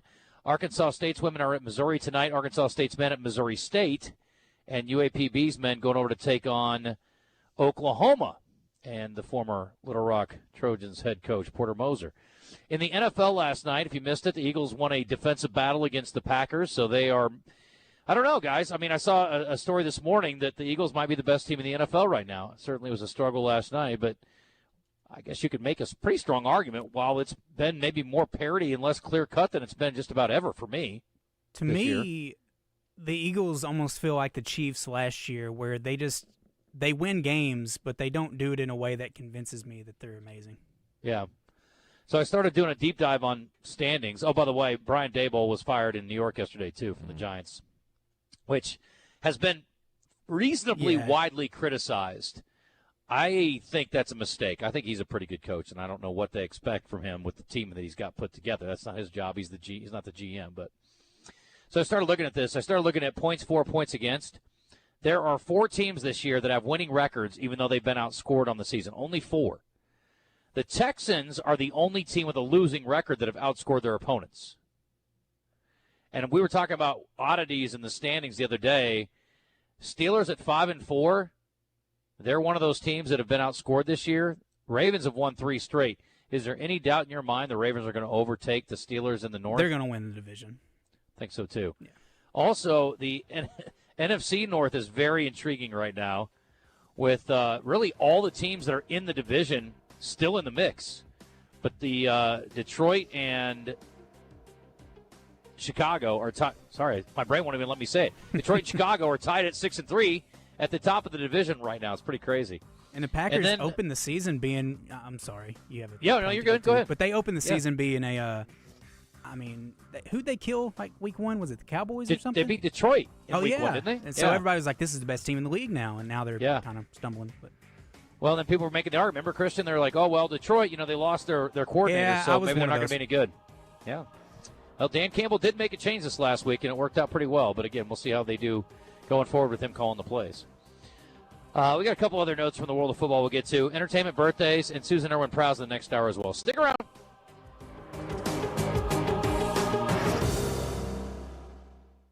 Founded by the dynamic music duo Cliff and Susan Prowse, Big Red Dog Productions, your gateway to music excellence, offering music production, artist development, with a proven track record of award-winning events. From recording the songs you've written to learning how to book and play crowd-engaging shows, their Entertainers Academy can ignite your music career. Visit BigRedDogProductions.com. Your path to a full-time music career awaits. Hey folks, this is Mitch Ward, proudly serving the great state of Arkansas with Red River Auto Group for over 20 years. We started as Arkansas's #1 Ram Dodge Chrysler Jeep dealer, but we've also got Ford and Toyota. And I like to think we've got the largest discounts than anybody in the state. But folks, really, if you bring us any reasonable deal right now, we're going to try to put something together. If that means us giving a little too much for your trade or selling ours, or just a little too cheap. Listen for Champs and Chumps on Fridays during The Zone. Brought to you by Ouachita Bar and Grill on Central Avenue in Hot Springs and BKC Home Builders, building premier homes in Hot Springs. A lot of talk. Why do you have to talk like that? And a lot more attitude. You have a problem? Turn off your station. 103.7 The Buzz. KABZ Little Rock. Buzz News with KARK's Gary Burton Jr. An insurance company is taking donations for a canned food drive through November. Every donation at the Benton Hot Springs and Rogers location for Rena Gilliam Insurance will be matched. Allstate Corporate will also match the donations, which triples your initial donation. They are accepting donations until November 21st. It will then go to support families in those communities as the government shutdown continues. And the Hall Music Venue is also taking donations for a food drive to support the Trojan Pantry. The food will support UA Little Rock students, faculty, and staff. They're looking for items like cereal, granola bars, canned vegetables, pasta, and rice, as well as hygiene products. You can donate anytime the box office is open for ticket sales or during show hours until this Friday. For the Buzz Radio Network, I'm KARK's Gary Burton Jr.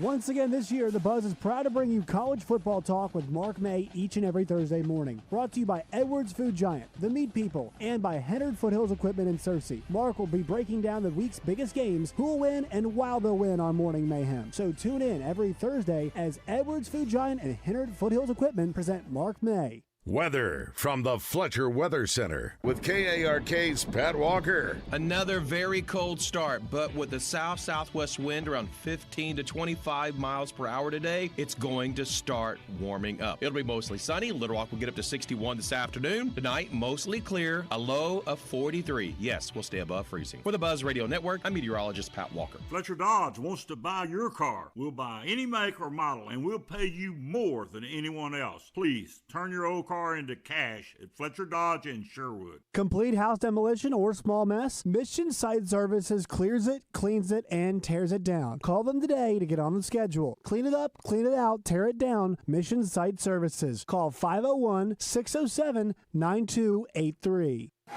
Well, Bass, game's almost over. I hope you got those bets in on the Oaklawn Sports app. You know, Roger, this Oaklawn Sports betting app might actually make watching games with you bearable. That's big talk coming from a guy who's about to pick up the tab. But I hear you. With this app, we can bet on all the games this season with so many options. And after they kick this field goal, it'll be you picking up the tab. Nah, he's going to miss. It's good! That's bad. Bet all season long with Oaklawn Sports, Arkansas's best sports betting app. Gambling problem? Call 1-800-GAMBLER. Running a business means wearing multiple hats. So if you're like me, you probably started out using your personal phone, taking client calls and texts nonstop.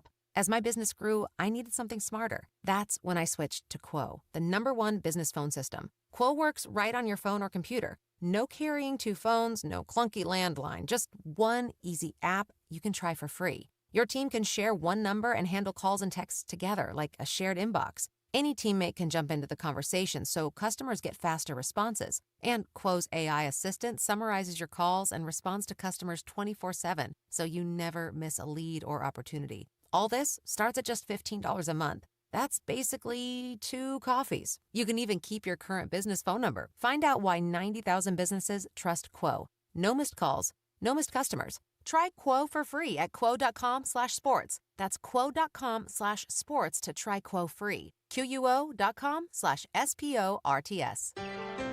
Willie D's Rock and Roll Piano Bar open every Tuesday, Thursday, Friday, and Saturday. Cold drinks and dueling pianos. Deep Nightclub downstairs hosts karaoke on Tuesdays and DJ Spin on Friday and Saturday nights. Visit WillieD'sPianoBar.com.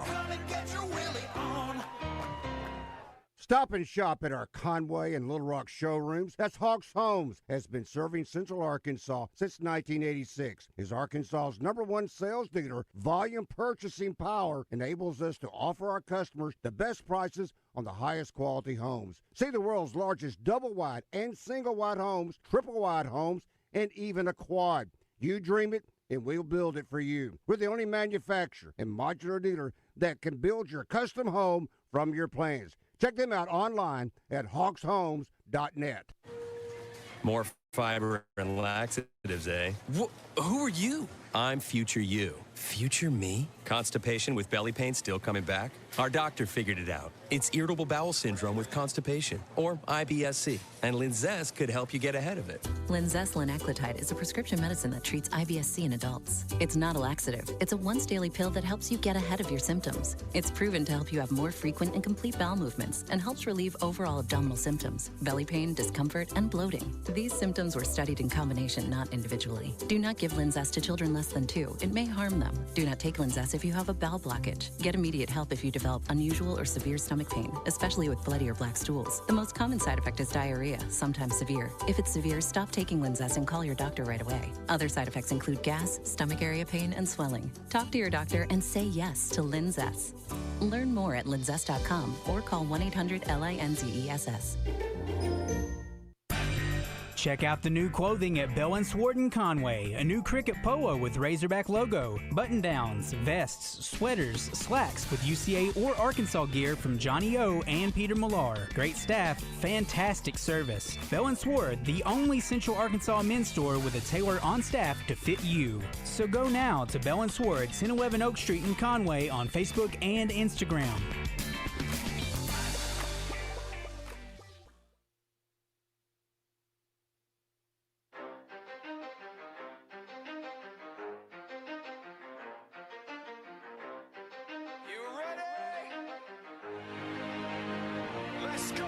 You're in the zone, coming to you live from the Oaklawn Hot Springs Studio. Oaklawn, Arkansas's only casino resort. Now, here's Justin Acri and DJ Williams on the Buzz Radio Network. This is 10% luck, 20% skill, 15% concentrated power of will, 5% pleasure, 50% pain, 100% reason to remember the name. He doesn't need his name up in lights, he just wants to be heard, whether it's the beat of the mic. He feels so unlike everybody else, alone, in spite of the fact that some people still think that they know, but no, he knows the code. It's not about the salary, it's all about reality and making some noise, making a story, making sure his click stays up. That means when he puts it down, Todd's picking it up. Let's go. Who the hell is he anyway? He never really talks much, never concerned with status, but still even in starstruck. Humble through Hour 3. given despite the fact that Ready to rock. Here we go. All right. A couple of things here from our live stream feed. And we do see these sometimes. We're not great at checking them, so I apologize. Best way to send them is the D3 Auto Sales text line or the live fan feedback from our friends at Guatney Chevrolet. How about the Sylvan Hills Bears on their state playoff? Yes. Sylvan Hills has been nasty this year. You know me, I'm pro Bear. Bill says, covert craps. Yes. Yes, Covert absolutely. craps. Covert. Wow. Mm-hmm. That's good. Buy the right to complain, this guy says. I'm paraphrasing. Yes.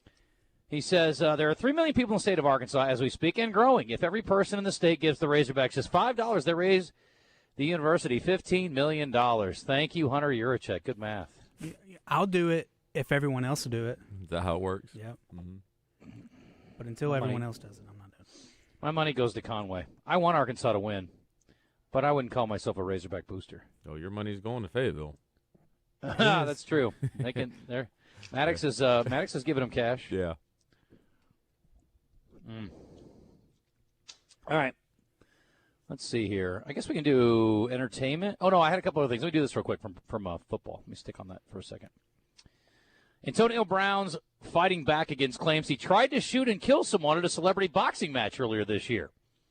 He has pleaded not guilty to second-degree attempted murder. He hired an attorney ahead of his trial. The lawyer sent TMZ Sports a statement addressing the altercation at Aiden Ross's event, explaining that he took the case because he passionately believes in Brown's defense. The actions he was forced to take were solely in self-defense against the alleged victim's violent behavior. Brown was attacked that night and acted within his legal right to protect himself from an individual who had previously committed criminal acts against him. It's a privilege to represent him, and I'm determined to ensure that justice is served. Stay tuned on Antonio Brown.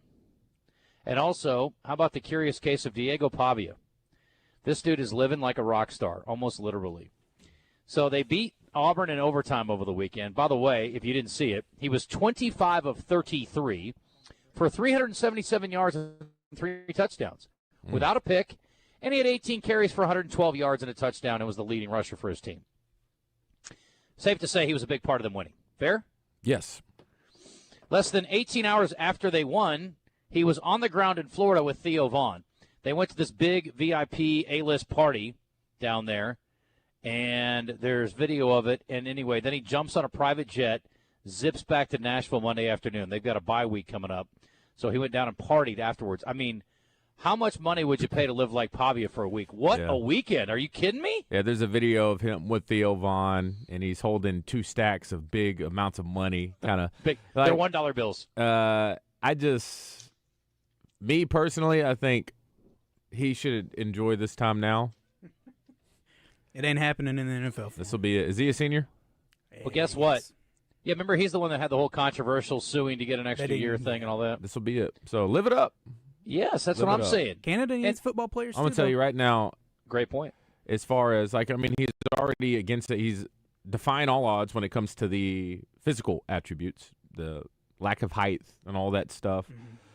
He's a gamer. There's no doubt about it. He is the second coming of Johnny Manziel. A little bit. Now, he's not as good as he was in college, but just the celebrity status and the demeanor, hanging out with he is not as good as he's Johnny not a Manziel. Heisman candidate. Stop. You can chuckle all you want, guys. Let me tell you what he doesn't have. He doesn't have Mike Evans, who was truly the whole reason that Johnny Manziel was as great as he was. Rushing for over 1,000 yards too. Yeah. He rushed for 1,000 yards? Yes. Come on, Johnny. Johnny he rushed football. for 1,000 yards. What he did that year, he won the I think it Heisman. was 3,000 passing yards. It's kind of reminiscent to what we saw, what Steph Curry was doing in the tournament that year. Just like, whoa, who's this dude? You'll have to convince me. What? Yep. I think he's a better quarterback than Johnny Manziel was. No, that's sorry. Yeah, 1,400 rushing yards. Yep. Cool. Why don't you marry him? 21 touchdowns. You so impressed with him? He was pretty good. No, he was great, no doubt. No, but do it without Mike Evans. How many times did he chuck it up to Mike Evans and Mike Evans made a play for him? Yeah. Well, they're both not going to be NFL guys, so it's fine. But no, he's living it up, man. Do your thing. Listen, those numbers this weekend are insane, dude, and they needed every bit of it to win the game. against a really good defense. Yes, a solid defense. Let's go with that. Solid. Pavia's numbers are not overwhelming. 24-40. 21 touchdowns, 5 picks, though. Pretty good. Yeah, he's efficient. No, I'm not Rushing. knocking his game. He's a great college He's rushed for quarterback. 4,000 yards this year.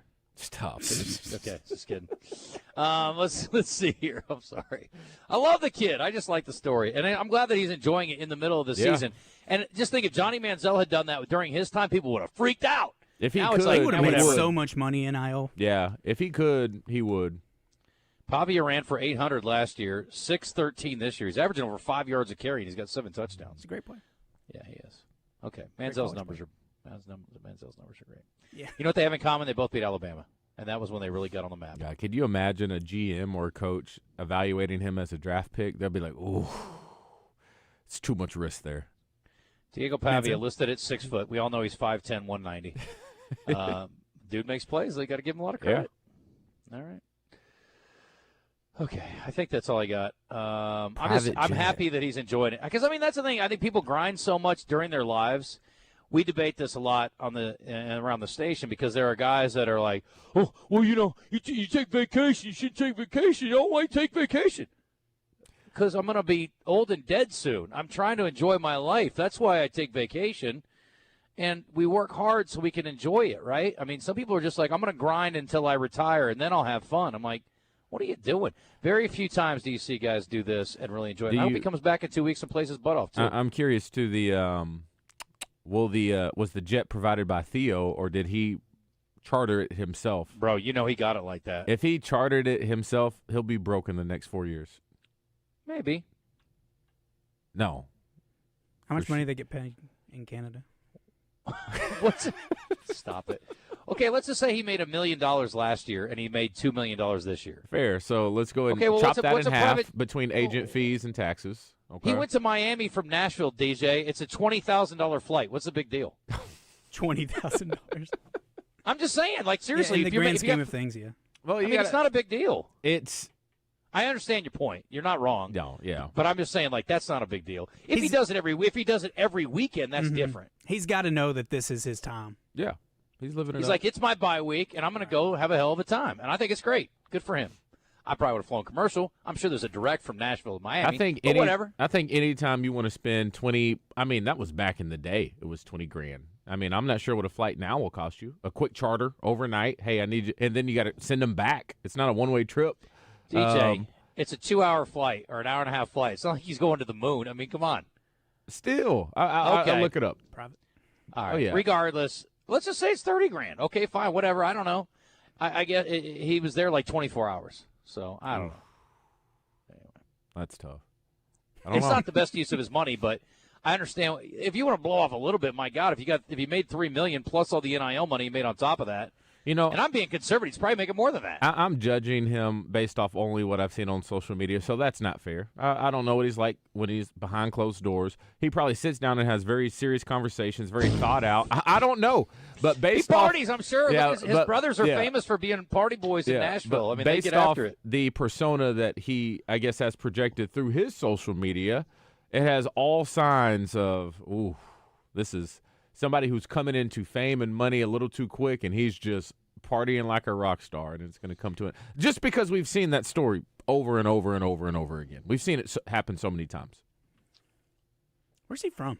My thing is, after college football, I'm curious about he could shoot. What am I talking about nowadays? He'll probably be a reality TV star. He'll probably be just fine. Probably come out with a little rap album. Who knows? Oh my God, he might. He's from Albuquerque. Okay. Or him and Walter White. Move some weight. Oh, he's fine. He's probably become a quarterback coach somewhere. And to Christian's point, I don't know what the guys in Canada are making, but pretty decent money, I'm sure. $500,000, right? Maybe. Yeah, I think for a quarterback. Yeah. Now, how fun would it be if this dude actually does pan out? Be great. And is a dude in the NFL. I think that'd be really fun and really cool, and I kind of hope that happens. I just don't see it. But I don't know if it's out of the realm of possibility that he's drafted in the 6th round to hold clipboard. That's my point. If Drew Brees can be one of the top 5 passers in NFL history, you told me this guy can't hold a clipboard for 5 years? I think he can hold a clipboard. Yeah. Dylan Gabriel, are they the same height and all that stuff? He's Yeah, 6 I think- feet. He's probably a little bit taller than Breeze. Yeah. Anyway, I hope it works out. I'll take that back. I'm everything rooting you for him. said, I'm just arguing to argue, but you're totally right, and I agree. And I would like to see him not fall apart. But here's the thing. I guess my bottom line point on this whole thing is I'm glad to see a guy that's enjoying himself in the moment, too. You got an off week, and you want to go blow off. Listen, if you went out on Broadway and got hammered drunk at name a bar on Broadway, nobody'd blink twice. But because he jumped on a private jet, it's maybe it's a deal or something. If I had that type Thanks, of – I'm sitting here – hindsight, but yeah, how cool would it be if you're in college? You got a bye week because they give you time off. They give you days off. Yes. And you have the ability to go hang out with Theo Vaughn. Right. And I know he's hit or miss depending on what you like or not. But I would say collectively, pretty cool dude. If you're in college, to be like, hey man, come chill with us in Miami. Let me gas up the jet real quick. I mean, that's wild, right? In college, I don't think Theo Vaughn's hit or miss as a hang. You may not like his stand-up comedy. Yeah. You may not even like his podcast. But I don't think anybody on earth would say Theo Vaughn isn't going to be a fun hang. Oh, no, he'd be great. Yeah. All right. Can we go to entertainment? Or you want? I'll tell you what. Since it's 18 after, Christian, you want to try to get Susan on if she's not already? Yeah, I'll give her a call. Okay, let's get her on first. I'll hit a couple D3 Auto Sales text offerings. When you got her, just play the open and I'll shut up. I ain't flying nowhere, DJ, the way these planes are crashing. The way these planes are crashing. Yeah, they're dropping. One UPS jet went down. What are you talking about? You act like they're falling out of the sky left and right. No, there was a little span there. We talked about a few of them back to back. If you can't see me right now, DJ, please look in your camera. I'm looking at you. Who was it that was having issues? It was which airline was it? No, it was the manufacturer that was having issues, right? Yeah, Boeing was having some problems. Yeah, it was Boeing. Boeing. Yeah. Mm-hmm. Well, that was a DC-10, so take it up with them. Or DC-11, whatever it was. It's an old plane. They grounded all those, by the way, anyway, so you won't have one crashing in your house anytime soon. Calm down. Theo who, this guy says? Well, you don't know who Theo Vaughn is? Look him up. Theo Vaughn went on a date with Pavia's mom. I don't know if he went on a date, but they were hanging out at the house together. Theo and Diego and Diego's mom. It's his stepdaddy. Yeah, I don't know if that's a thing or not. That may be. And I'm thinking, too, he probably makes even good money with his little podcast now that he does. 100. Yeah. What do you mean, Johnny Football? What could have he made? He made it. He just wasn't called NIL. It wasn't called NIL then. He wasn't making it like they're making it now. Johnny Manziel would have made $3-4 million a year for the 2 years. He'd probably be dead by now, too. But okay, AI hooked me up from Nashville to Miami. Okay, he probably had a smaller plane, right? A light jet. Looked like it. AI says from Nashville to Miami would cost you about $18,000 one way. So $35-40 round trip. One way. Mm-hmm. Yeah.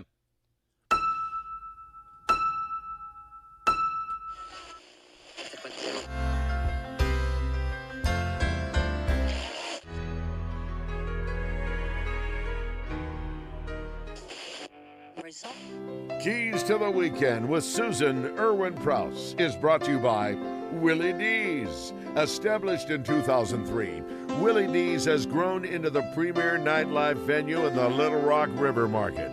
Willie D's. Come and get your Willie on. From the islands, there she is reporting. Hello. How's Hi, it Susan. going? Things are great. How are you? We're good. There's the largest ship in the world just ported in over here in Phillipsburg and on the island of St. Martin we're on. And a friend of ours came in and we had lunch with her. She's performing on the ship. It's called the Icon of the Sea. Really cool. So we had lunch and we're headed back over to our side of the island. Where do you come down on cruises, Susan? Do what? Where do you come down on cruises in general? Well, like in cruises, you just come in in Phillipsburg, in the city of Phillipsburg, and there's like all these restaurants and things to do, but you can still take excursions around the island. Mm-hmm. Yeah, I don't want to go on one either. Okay, what's going on around Central Arkansas or the state of Arkansas this weekend with the Entertainers Guide? Talk to me. A lot's going. Of course, yeah. So we've got, of course, this is brought to you by Willie D's, and we have our karaoke downstairs in the River Market in our Deep Ultra Lounge every Tuesday. We've got dueling pianos upstairs Tuesday, Thursday, Friday, Saturday. So, of course, you can always come celebrate a birthday, anniversary.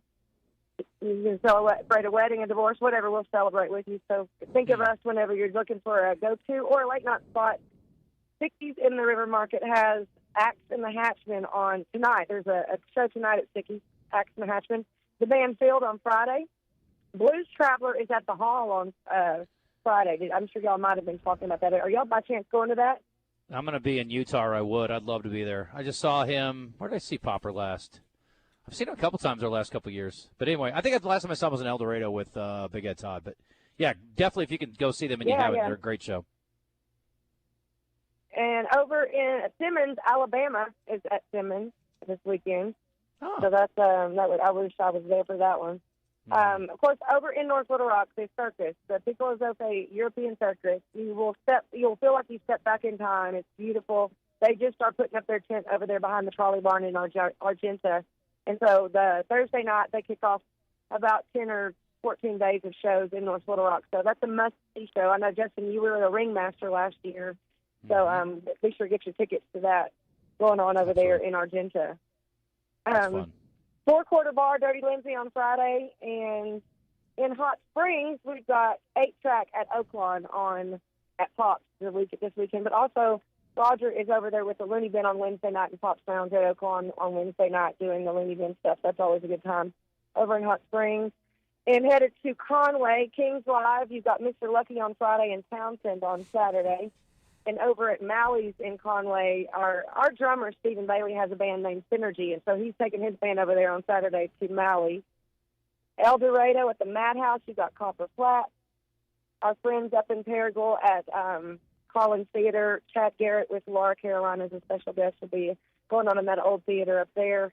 And, of course, our festivals are kind of winding down because we've got colder weather in Arkansas. So but a good thing to do if you want to go kind of feel a festival outdoor event, go over to the zoo. They've got the Glow Wild Lantern Festival going on, and go see the zoo and experience that fun late-night lit-up exhibit going on. And that concludes everything. And there's lots of stuff going on across the state if you head over to entertainersguide.com and find your city and the venue near you. I love it. How are things down on the islands? They're good.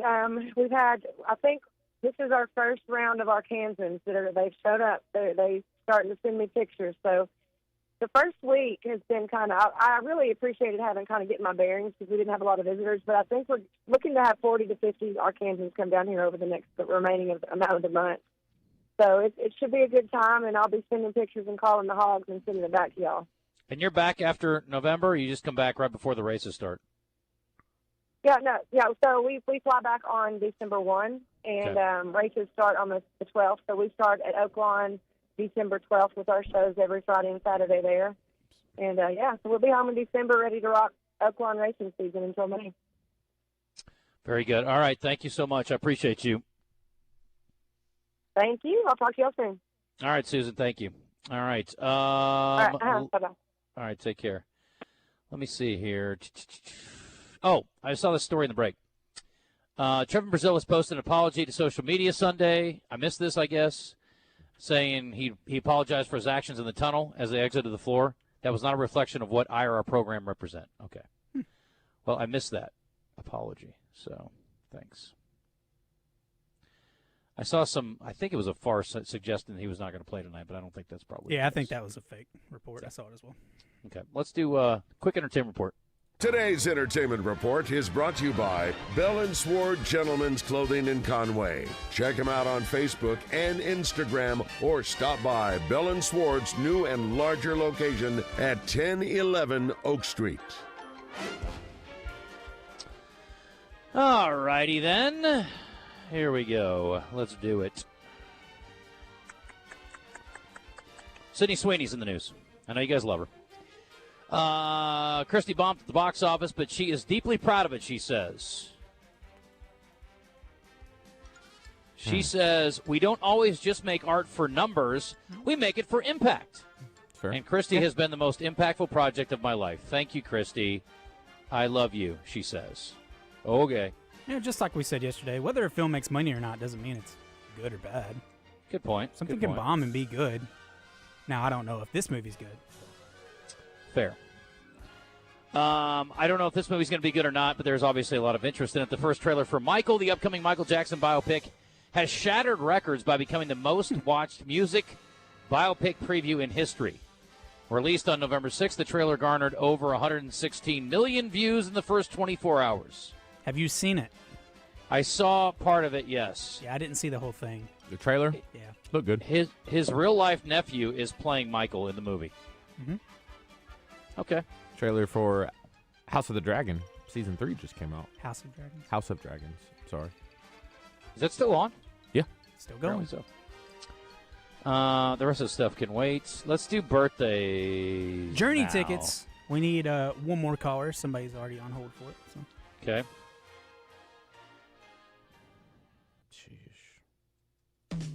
Birthday Trivia in the Zone is brought to you by Brewski's Pub and Grub.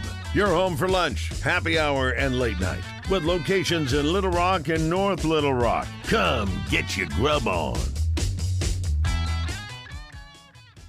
Okay. Here we go. We got Matt. I will play with Matt, and David will play with DJ because, he's David as well. Get it. That makes sense. Makes sense. Matt David. Matt David. I feel like I know a Matt David. It's a very generic name. David, a last name? Can Keith be. David, the actor. Larry David. Yep. I'm Weird, right? I'm out now. That's it. How about Ed David, owner of the Faded Rose? Huh. That's all I got. All right. Where am I? There we go. All right, boys. Here we go. On this day in history, Roger Clemens won consecutive Cy Young Awards, and 107 years ago in 1918, World War I ended on the 11th hour of the 11th day of the 11th month.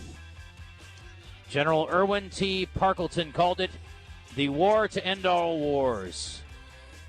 Hope he wasn't around for World War II. Okay, moving on. This man is an actor. You guys may not get this. He was in Hunger Games. Liam Josh Hemsworth. Hutcherson. And interestingly, that he was in the Hunger Games, but he also is a chef, has cookbooks, and does some lifestyle stuff on the World Wide Web. He was in Transformers, Spotlight, Captain America: The First Avenger, and he was excellent in The Devil Wears Prada. Stanley Tucci. I'm talking, of course, about Stanley Tucci. Chris, how old?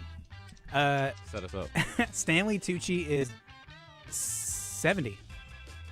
Really? DJ. 69. 65. This guy is celebrating a birthday today. The morning show did an entire question around it. His name is Leonardo DiCaprio. Oh, I didn't know it was his birthday.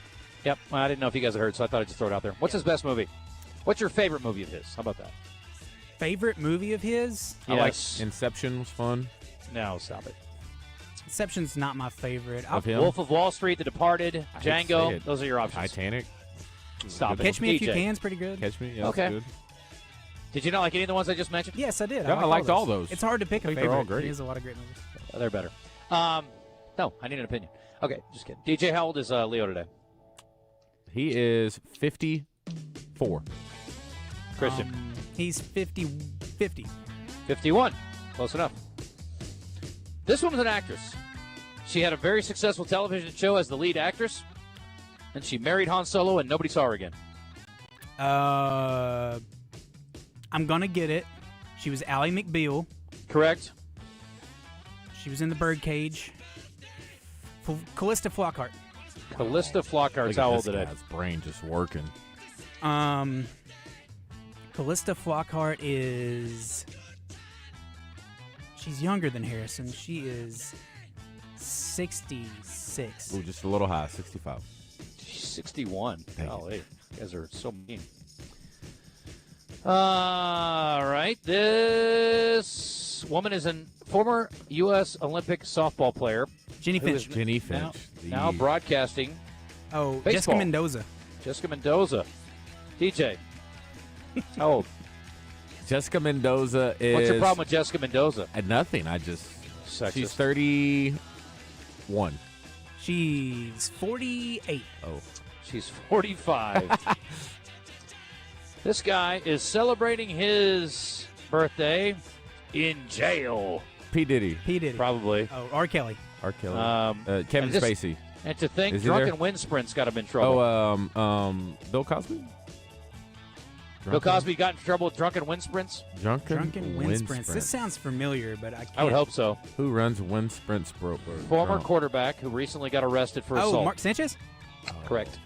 How old? Is he in prison? He's not in prison, but he went to jail. Okay. I don't know. He got replaced by Drew Brees. Okay. He Sure did. is 30. No, I'm sorry. Yeah, 39. He's 39. Wow, big fan. Bingo Bango. DJ did a great job. He only lost by 2 because of that. Yeah. Good work. I'll take it. Yeah, you'll have to.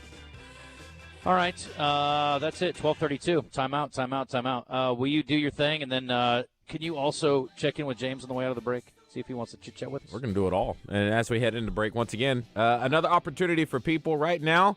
If you're in a spot and you feel stuck, I'm going to keep on saying it. I got an opportunity for you to get some education. Move forward in life. Move from where you are. Go down the right path. And your local Arkansas Adult Education Center is the place to go. And the cool thing about it is it's going to be for free. That's right. Certified nursing assistants. You get commercial driver's license. You can get your certificate in welding. There's so many opportunities that they offer up for you for free. So take advantage of these free programs. The thing about it is when it comes to people being busy, we absolutely get it. And all you have to do is reach out to them, and they can work around your schedule as they offer classes at night. That's right. Moving forward down that right path in the right direction, all you have to do is reach out to them by hitting them up on their number. The number, 877-963-4433. Once again, that is 877-963-4GED. Get that GED, y'all. Hope you get in a good position to get some great paying jobs. They got you covered. Visit them at their website at dws.arkansas.gov/adult education.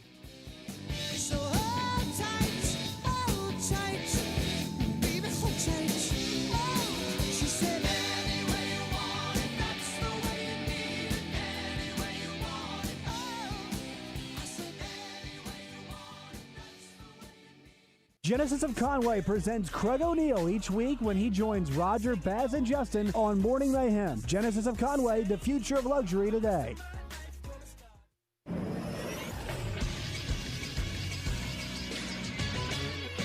This is Sports Center. Last night in college basketball, the Little Rock Trojans men fell to Milwaukee 92-72. It's a quick turnaround for them as they'll face Marquette tomorrow. The Arkansas women's basketball team beat Central Arkansas 89-77 in overtime. They're now 3-0 on the season. They'll take on Southeast Louisiana on Thursday. Tonight in college basketball, Arkansas State will face Missouri State at 7 on ESPN+. Pine Bluff will take on Oklahoma on SEC Network+.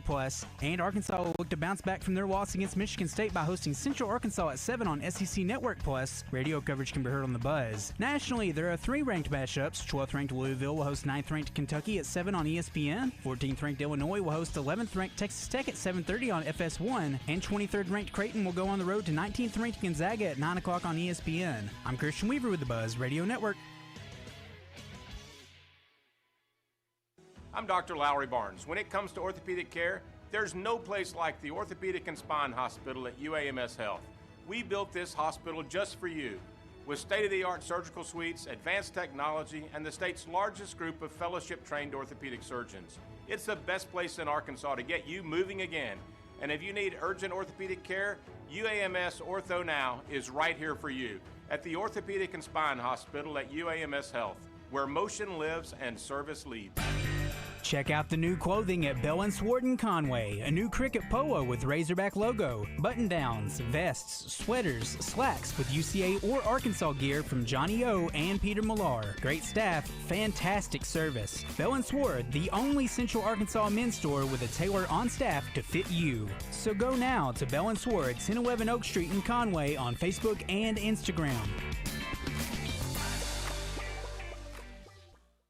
Ray Tucker with good news for enthusiasts of Triumph motorcycles. Honda of North Little Rock now carries the legendary classics and cutting-edge rides. We have the Bonneville Bobber, Daytona 600, the TF450X, the stunning Elvis Presley edition, and the Rocket 3 Evel Knievel. You get the idea. Come see us at Honda of North Little Rock, your family fun headquarters. I'm Dr. Lowry Barnes. When it comes to orthopedic care, there's no place like the Orthopedic and Spine Hospital at UAMS Health. We built this hospital just for you. With state-of-the-art surgical suites, advanced technology, and the state's largest group of fellowship-trained orthopedic surgeons. It's the best place in Arkansas to get you moving again. And if you need urgent orthopedic care, UAMS Ortho Now is right here for you at the Orthopedic and Spine Hospital at UAMS Health, where motion lives and service leads. There's no one-size-fits-all when it comes to football weekends, and that's what makes Yingling such a great pick. From traditional lager to light lager, flight, golden pilsner, and black and tan, they brew a beer for everyone's taste. Whether you're manning the grill or setting up the tailgate or just watching with your friends, Yingling's got a flavor that fits the moment. Brewed with nearly 200 years of tradition by the oldest brewery in America. Yingling, legends stand the test of time. DG Yingling and Son, Pottsville, PA. At Eat My Catfish, fall is our favorite time of the year, and football season isn't the only thing making a comeback. Available now, our famous shrimp gumbo and Cajun boudin balls make their return to the menu. Order online at eatmycatfish.com. Eat local, eat fresh, Eat My Catfish. You're back in the zone. Did we say something stupid or wrong? Well, let us know by messaging us on our Gwatney Chevrolet Live fan feedback or by texting our D3 Auto Sales text line at 501-661-1037. Now, let's get back to the show.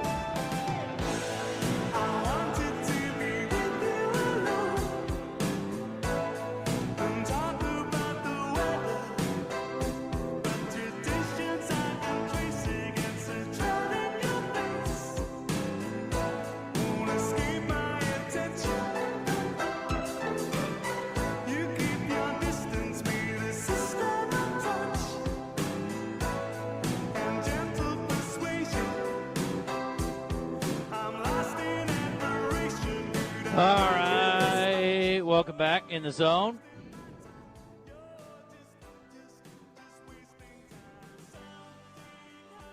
Fellas, how we doing? We're doing well. What's up? So many things. I'll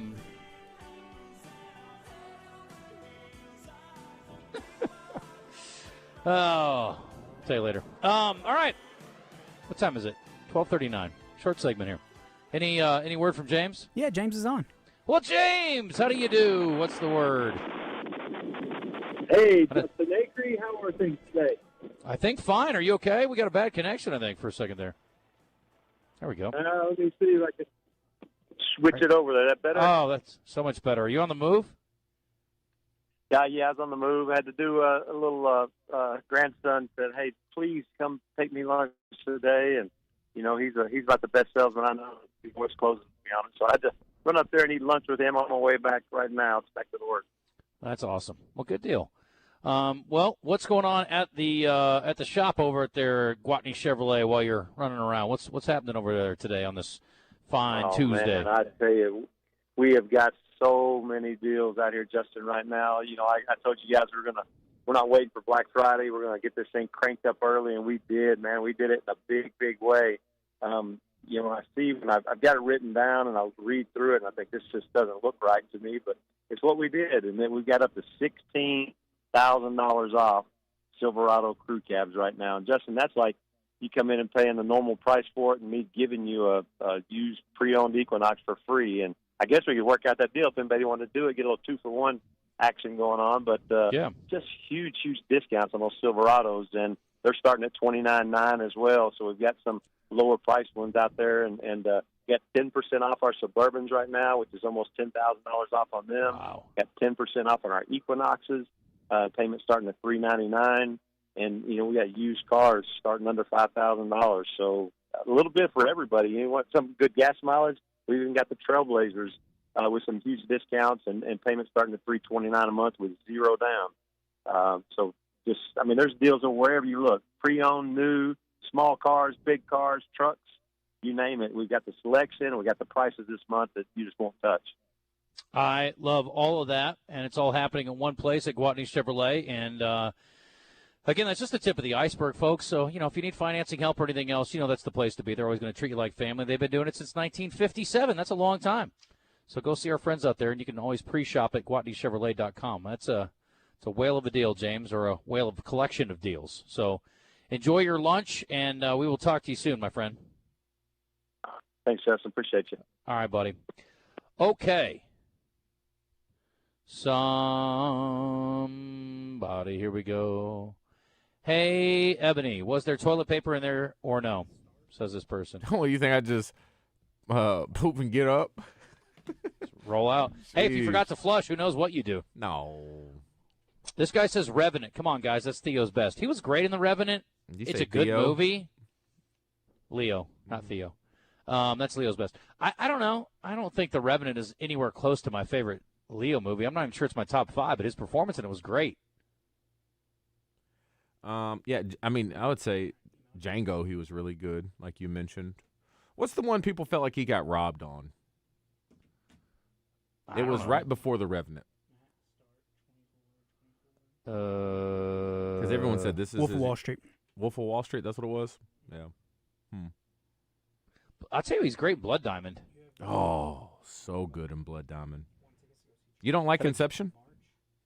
No, I don't like those movies. They're Christopher Nolan. You know, it's too much for me, DJ. Too much? I just Inception, Memento. Like I don't want to have to think that much. The world within the world within the world with the layered thing. We Yeah. talked about this a couple weeks ago. Did you it's like great. Did you like Interstellar? I haven't seen it. We talked about that too. Yeah, it's just. How about Basketball Diaries? You ever see that? No. That's a good one. He does heroin. Yeah. I don't know if that's the highlight. I like Shutter Island. Him I and do, Shutter too. Island. Yeah. Thought he was good in that. Jared says Once Upon a Time in Hollywood. It's also great. Ooh, but he didn't really have the. Yeah, I guess he did. Brad Pitt. Yeah, he did. That was more Brad was the Pitt. standout. Yeah, Okay. he was the standout. What's the? I think The Aviator's underrated. It's a good movie. I've seen clips of him younger playing a challenged individual. That's What's Eating Gilbert Grape. Yeah. Yep. I mean, Challenged. Stellar Mentally, in that, right? yeah. Yeah. I mean, that scene where his that was kind of- spoiler alert, where his mother died. God, that was gut wrenching. That was kind of his breakout. Yeah. Was. You never go full Gilbert. You know, we learned the hard way. Great Gatsby. Never saw it. Gangs of New York is good. Gangs of New York's a hard watch, and that's a Daniel Day-Lewis joint to me more so than anybody else. Yeah, he's the standout in it, and I don't think it's an amazing movie. It's fine. I guess that's my hot take. And I love Martin Scorsese. He's my favorite director. This must be a woman. I hate to admit this, but Titanic's number one. Thank you, ma'am, for texting in. He was great in Titanic. Don't hate It's a on good him on movie. that. You what? You didn't think he was great in Titanic? It's a good movie. I He believed was him. great in it. Yeah. I believed him. Are you It's saying not- Titanic is not a good movie? Stop. I won't say that. Okay. Okay. I think It's a very not good one movie. that I return to. Okay. I'll say that. If it's on, Yeah, I don't ever need to see it again. If No, it's on, I will not watch it. No. I will. If Django's on, I'll watch it. If as far as like the rewatchability of his films, I mean Wolf of Wall Street 100%. Also, it's like 82 days long, so there's a million places to come in on that one, and it's pretty good. Hey, in The Django- Departed's another one. Departed, I'll watch that one over and over Yeah, again. Departed's great. In Django, if you had to do that movie and take out one of these three cast members, which one would it be? Would it be Leo? Would it be Christopher? What's his name? Christoph Waltz? Yeah, or Samuel L. Jackson. Probably Waltz. Dang, you get rid of him? Are you out of your mind? He's the most important person in the whole movie. He No, won an Academy no, Award you for his can performance. you can recast him. Like, I know that. I realize that, but he was the most important piece of the whole thing. Samuel makes me laugh. So I mean, much. you got to. He's keep great, Samuel, but you could right? recast Samuel L. Jackson on that one. That role. That's Come on. fair. Okay. Okay. I mean, that was great. You wouldn't but recast Leo No. out of those three? He'd be my third choice. My number one untouchable is Christoph Waltz. Number two, Leo. Number three, Samuel L. Jackson. And I didn't. And add, I'm not saying that. I that didn't would add be the Jamie case Foxx because you have to Did have Waltz him. win for that? Yes, he's won 2 Academy Awards. Okay, I knew he won for Inglourious, or I think Yes. he did at least. I'm pretty sure he won for that. He won 2, didn't he? Am I insane? I think so. I think you're right. Christoph Waltz. He owes a lot of money to Tarantino. Oh. Why? No, because Those are his both- 2 biggest roles are Tarantino films. Oh, okay. For He's American an speaking audiences. Austrian and German, and it says here he filmography, blah blah blah. It doesn't have his awards there. I think I'll you find can't. it. Who else would do that Samuel L. Jackson role justice?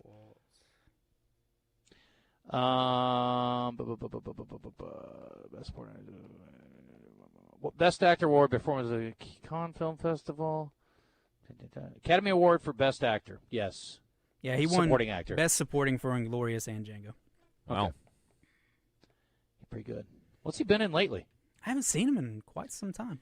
It was announced he would join season 5 of Only Murders in the Building. What a waste of his wow, talent. gosh. They don't need him. We got 100 people on that show. I got to watch that. I'm going to go back and binge that thing. Ebony swears by it. I tried to watch a couple. I just couldn't get into it early. I like everybody on there except for what's his Martin face? Short. I'm not Martin a big Short. I'm not a big Martin Short fan. Me And either. I feel like he's the main person, right? One of them. I don't know. I've never seen a single episode. I like Steve Martin a lot, and I like Selena Gomez, but nobody could play that role better than Samuel L. Jackson. Whatever. Fine. I agree. Yeah. You don't like Gangs of New York, Christian, is because you're younger and your generation don't know if you were girls or boys. That is the most ridiculous take of all time. It's funny as hell. I watch more black and white movies than anybody in this building combined. So, well, I have seen a black and white movie, and they came out when I was alive. Are you serious? No, yeah, seriously. Like I can't think of 3 black and white movies I've seen. Name 3 black and white movies I've seen. I can Casablanca. No. What? Citizen Kane. You've seen Citizen Kane. Yes, it's terrible. It's not some terrible. Clint Eastwood It's movie. so overrated. Clint Eastwood never did any black and white films. You goob. Ever? No. He probably did early in his career. No, he but did not as a star. You're drunk. No, he did not. Tell him, Titus. Justin, you have Wonderful to watch Life? Interstellar. Yeah. It's a Wonderful Life. Yeah, It's a Wonderful Life. They colorized it. Yeah, I saw it in black and white. You're right. You have to watch. I've probably seen more than one, Jimmy. I think North by Northwest was black and white, but I could be completely No, wrong. that's color. Did they colorize it? Was it originally I don't know. black and white? I've seen it in color. Did you watch The Artist? The Artist? No. That won the Academy Award? Uh-uh. The Who's in silent film? Is it black and white? Have you seen Sin City? No, I never did. Which was recent, at least. It had Carla Gugino in it. Clint Eastwood did a black and white TV show. Yeah, this that's where you person got to says, start. Called Rawhide. Mm-hmm. Was I Love Lucy in black and white? Yes. Okay, I'll watch that. That's Yeah, good. it was funny. It was funny in black and white. All right, let's hit a break. 12:48. Wrap things up here.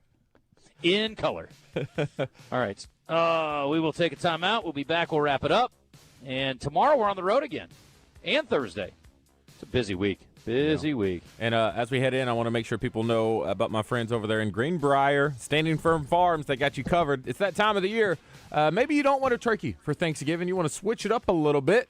Get some of that good old Angus beef, high-quality Angus beef. They don't put any of that junk in there. Grass-fed, no steroids, no injections, no nothing. Clean, high-quality Angus beef over there at Standing Firm Farms. Now, if you're looking for the perfect package, try out that farmhand box. Once you head to their website at standingfirmfarms.com, you're going to see a little tab that says inventory. Hit that, and it'll give the whole list of lineups, all right? Anywhere starting from $120 to getting a whole side of beef.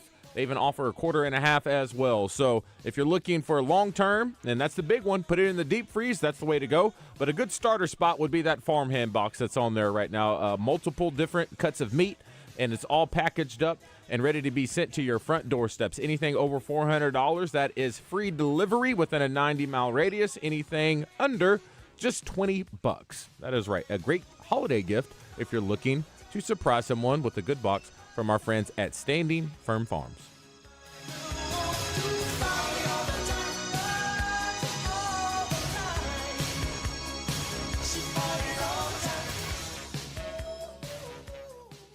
Welcome to Moe's. Everyone knows that coming into Moe's for our Mo Monday special is the best deal in burritos. But what about those other 6 days? Well, let me introduce the new Mo Value Meal. Junior burrito, side of queso, chips, salsa, and a fountain drink for only $9.99. And the best part? It's available all day, every day at Moe's Southwest Grill. Now here's my daughter Andy Kate with a special reminder. Remember, kids eat free on Sundays. Welcome to Moe's. Hey, it's David Basil from my good friends at Bath Fitter. I've been working with Bath Fitter for over a decade now. They're a family-owned business that's been around for over 40 years. They are the pioneers of the acrylic bath industry. Bath Fitter offers a one-of-a-kind remodeling process that's easy and stress-free. They offer a wide selection of beautiful and functional showers, and with their seamless one-piece walls and hundreds of design options, you can refresh your shower space in no time. They can even convert your existing bath into a shower. Check them out online at bathfitterlittlerock.com and tell them Basil sent you. Hi, this is Ted Upshaw from Accountable Roofing and Remodeling. Let us bring our over 30 years of experience to your next project. We are certified shingle masters, licensed, bonded, and insured. Are you one of the thousands of Arkansans who has received a non-renewal notice from your insurance company due to the age or condition of your roof? We can help. We offer multiple financing options from help with your deductible all the way down for zero down for the entire project. Call today for your free evaluation, 501-621-0500, or visit us at accountablerr.com. Make your yard the envy of the neighborhood with top quality equipment from Cabot Outdoors. Right now, purchase a Hustler Fast Track Series mower and receive a free pressure washer. An unbeatable bonus of up to $799. But hurry to get an extra $500 off. Supplies are limited. The Hustler Fast Track delivers precision, comfort, and durability for homeowners who demand more. Stop by Cabot Outdoors, 901 South Pine Street in Cabot, or take a look on Facebook.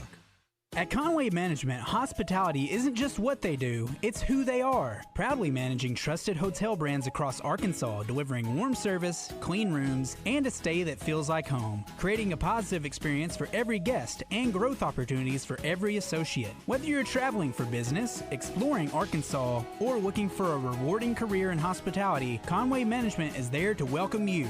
Conway Management, where hospitality thrives and people succeed. Learn more at conwayhospitality.com. Hey, what's up? It's Kramer with Drive Time Sports. And Tuesday, Marcus Elliott and Rick Schaefer are broadcasting live from the Eat My Catfish studio, and they're bringing in Neil Atkinson from Bet Saracen. QB time with Landon Leach. Hogsports.com's Trey Biddy, thanks to Chris Crane Hyundai and Genesis of Conway. Kevin Hoop Scoop McPherson from Hogville.net, and Sir Sid, Sidney Moncrief, Tuesday right here on 103.7 The Buzz. You're back in the zone. You want to get into the show but too busy to call? Message us on our live fan feedback or text us on our text line at 501-661-1037.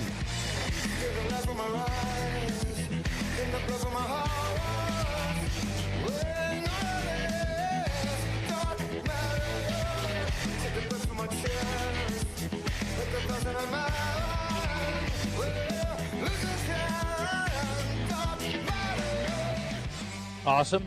Let's go. Check it out. Here we go. Final segment. 12:53. I was mentioning we're on the road the next couple of days. Tomorrow we will be hanging out at a groundbreaking in North Little Rock. This may be our first groundbreaking. Are you guys excited? I'm excited. Yes. We're going to be kicking it with our friends from Nabholz Properties. This is a big groundbreaking in North Little Rock. This is part of the expansion that's going to include, but not limited to, our friends at Willie D's. So that'll be tomorrow from 10 to 1. So we'll have some friends stopping by. Our buddy Rob Byford's going to come over from Flyway, which is the sponsor of What's on Tap, which we're about to do here in a second. Also, the Zone is at Rock City Running on Thursday for a special event that is coming up. And so we'll get the details on that coming up on Thursday. Looking forward to that. Then Friday, Christian and I are going to go do something else, and DJ's going to run the show with Pigskin and Phillip. I got you. Are you so excited? That'll be so fun. excited. It's your day in the sun. This could be your big break. I'm pumped. People will get to know your name finally. I know it. Yeah. This is it. Hey, by the way, speaking of Basil, as we were earlier, you should give them your Mackey Award to put up somewhere, maybe in a closet somewhere in Springdale. But you should definitely donate it. It would do more good, I think, for people to be able to go and see it. They have one there. Oh, they do. I was going to ask you if they had a copy. They have a copy? Yeah. I didn't know. Where's yours right now? Or do you have a copy? I don't know. Who's I got the just OG? just threw mine upstairs. I was running out of space. Threw it? Yeah. I had to make room Up for on the wall? that Christmas decorations. Can I have it? That is, yeah, sure. I'd like can to put bring it up at my You want me house. to bring it up here? Yeah, we can put it in the studio. All right, fair. No, not in the studio. I want it in my office or I want it at my house. I So want it going back to like the access thing we talked about, that is one thing I wish would be a little bit easier to do, because sometimes if I do have friends or people in town, I would love to take them into the part where they encase all of our awards. Mhm. It's sometimes pulling teeth trying to make something like that happen. I think access to that whenever I want would be nice. What's on tap? You know? What's on tap? What's on Tap, highlighting the biggest sporting events each day, is brought to you by Flyway Brewing, with locations in Argenta, Memphis, and Fayetteville. For more info, go to flywaybrewing.com. Fresh beer starts there. Follow the migration. Tonight on the Buzz Radio Network, the Memphis Grizzlies will take on the New York Knicks. That will be at 6 o'clock on 106.7 Buzz 2. Tip-off is at 6:30. Tip for the Arkansas Razorbacks versus UCA is at 7 o'clock. You can hear that on the Buzz starting at 6:30 as well. Wait, buddy. I'm on the radio. Arkansas State will face Missouri State at 7 on ESPN+. Pine Bluff will take on Oklahoma at 7 on SEC Network+. And nationally, 12th-ranked Louisville will host 9th-ranked Kentucky at 7 on ESPN. It's a really good night in college basketball. 14th-ranked Illinois will host 11th-ranked Texas Tech at 7:30 on FS1. 23rd-ranked Creighton and 19th-ranked Gonzaga at 9 on ESPN. And then in football, you can watch Kent State at Akron at 6:30 on ESPN. And then Western Michigan hosting Ohio at 7 on ESPN2. Those are all good. Did you watch any of the Iowa State Mississippi State game last night? I did not. They're playing in this little pretend gym that's called the Pentagon in South Dakota. I guess it's a tournament they play up there. Oh, yeah. I've seen that gym before. Yeah, it's very small. It was like an Iowa State home game, though, so it wasn't exactly fair. But they shot the crap out of it last night and rolled to victory. Taman Lipsey had a good night. Taman Lipsey did shoot it very well. They got some nice pieces. They're going to be pretty good. All right, Wes Moore. What's up, man? Hey, buddy. How the Bears going to do tonight? They're going to play. Excited. Yep, they're gonna show up and they're gonna play. We'll see how it goes. Good deal. Well, I'll be watching. Yep. We got Fernando Carmona coming up here in about 15 minutes. Clint Sterner at 1:30, and Coach Z, Matt Zimmerman, will look back at the game against Michigan State and look ahead to UCA tonight with him. Okay. You haven't heard anything on Brazil, have you? Soft. Oh. I was going to say any disciplinary action for Talgate. Oh, no. Probably should. Probably sit him a half. Yeah. But it's a good message to send because, at least on paper, this is a good one to. I'm going to make a real example of you. It's like, well, you're a 35-point favorite. That's probably the time to do it. So, anyway. All right, there you go. Stick around for Out of Bounds. We're on the road tomorrow. Stay tuned and tune back in. Mañana. Adios, amigos. I'm Dr. Lowry Barnes. When it comes to orthopedic care, there's no place like the Orthopedic and Spine Hospital at UAMS Health. We built this hospital just for you, with state-of-the-art surgical suites, advanced technology, and the state's largest group of fellowship-trained orthopedic surgeons. It's the best place in Arkansas to get you moving again. And if you need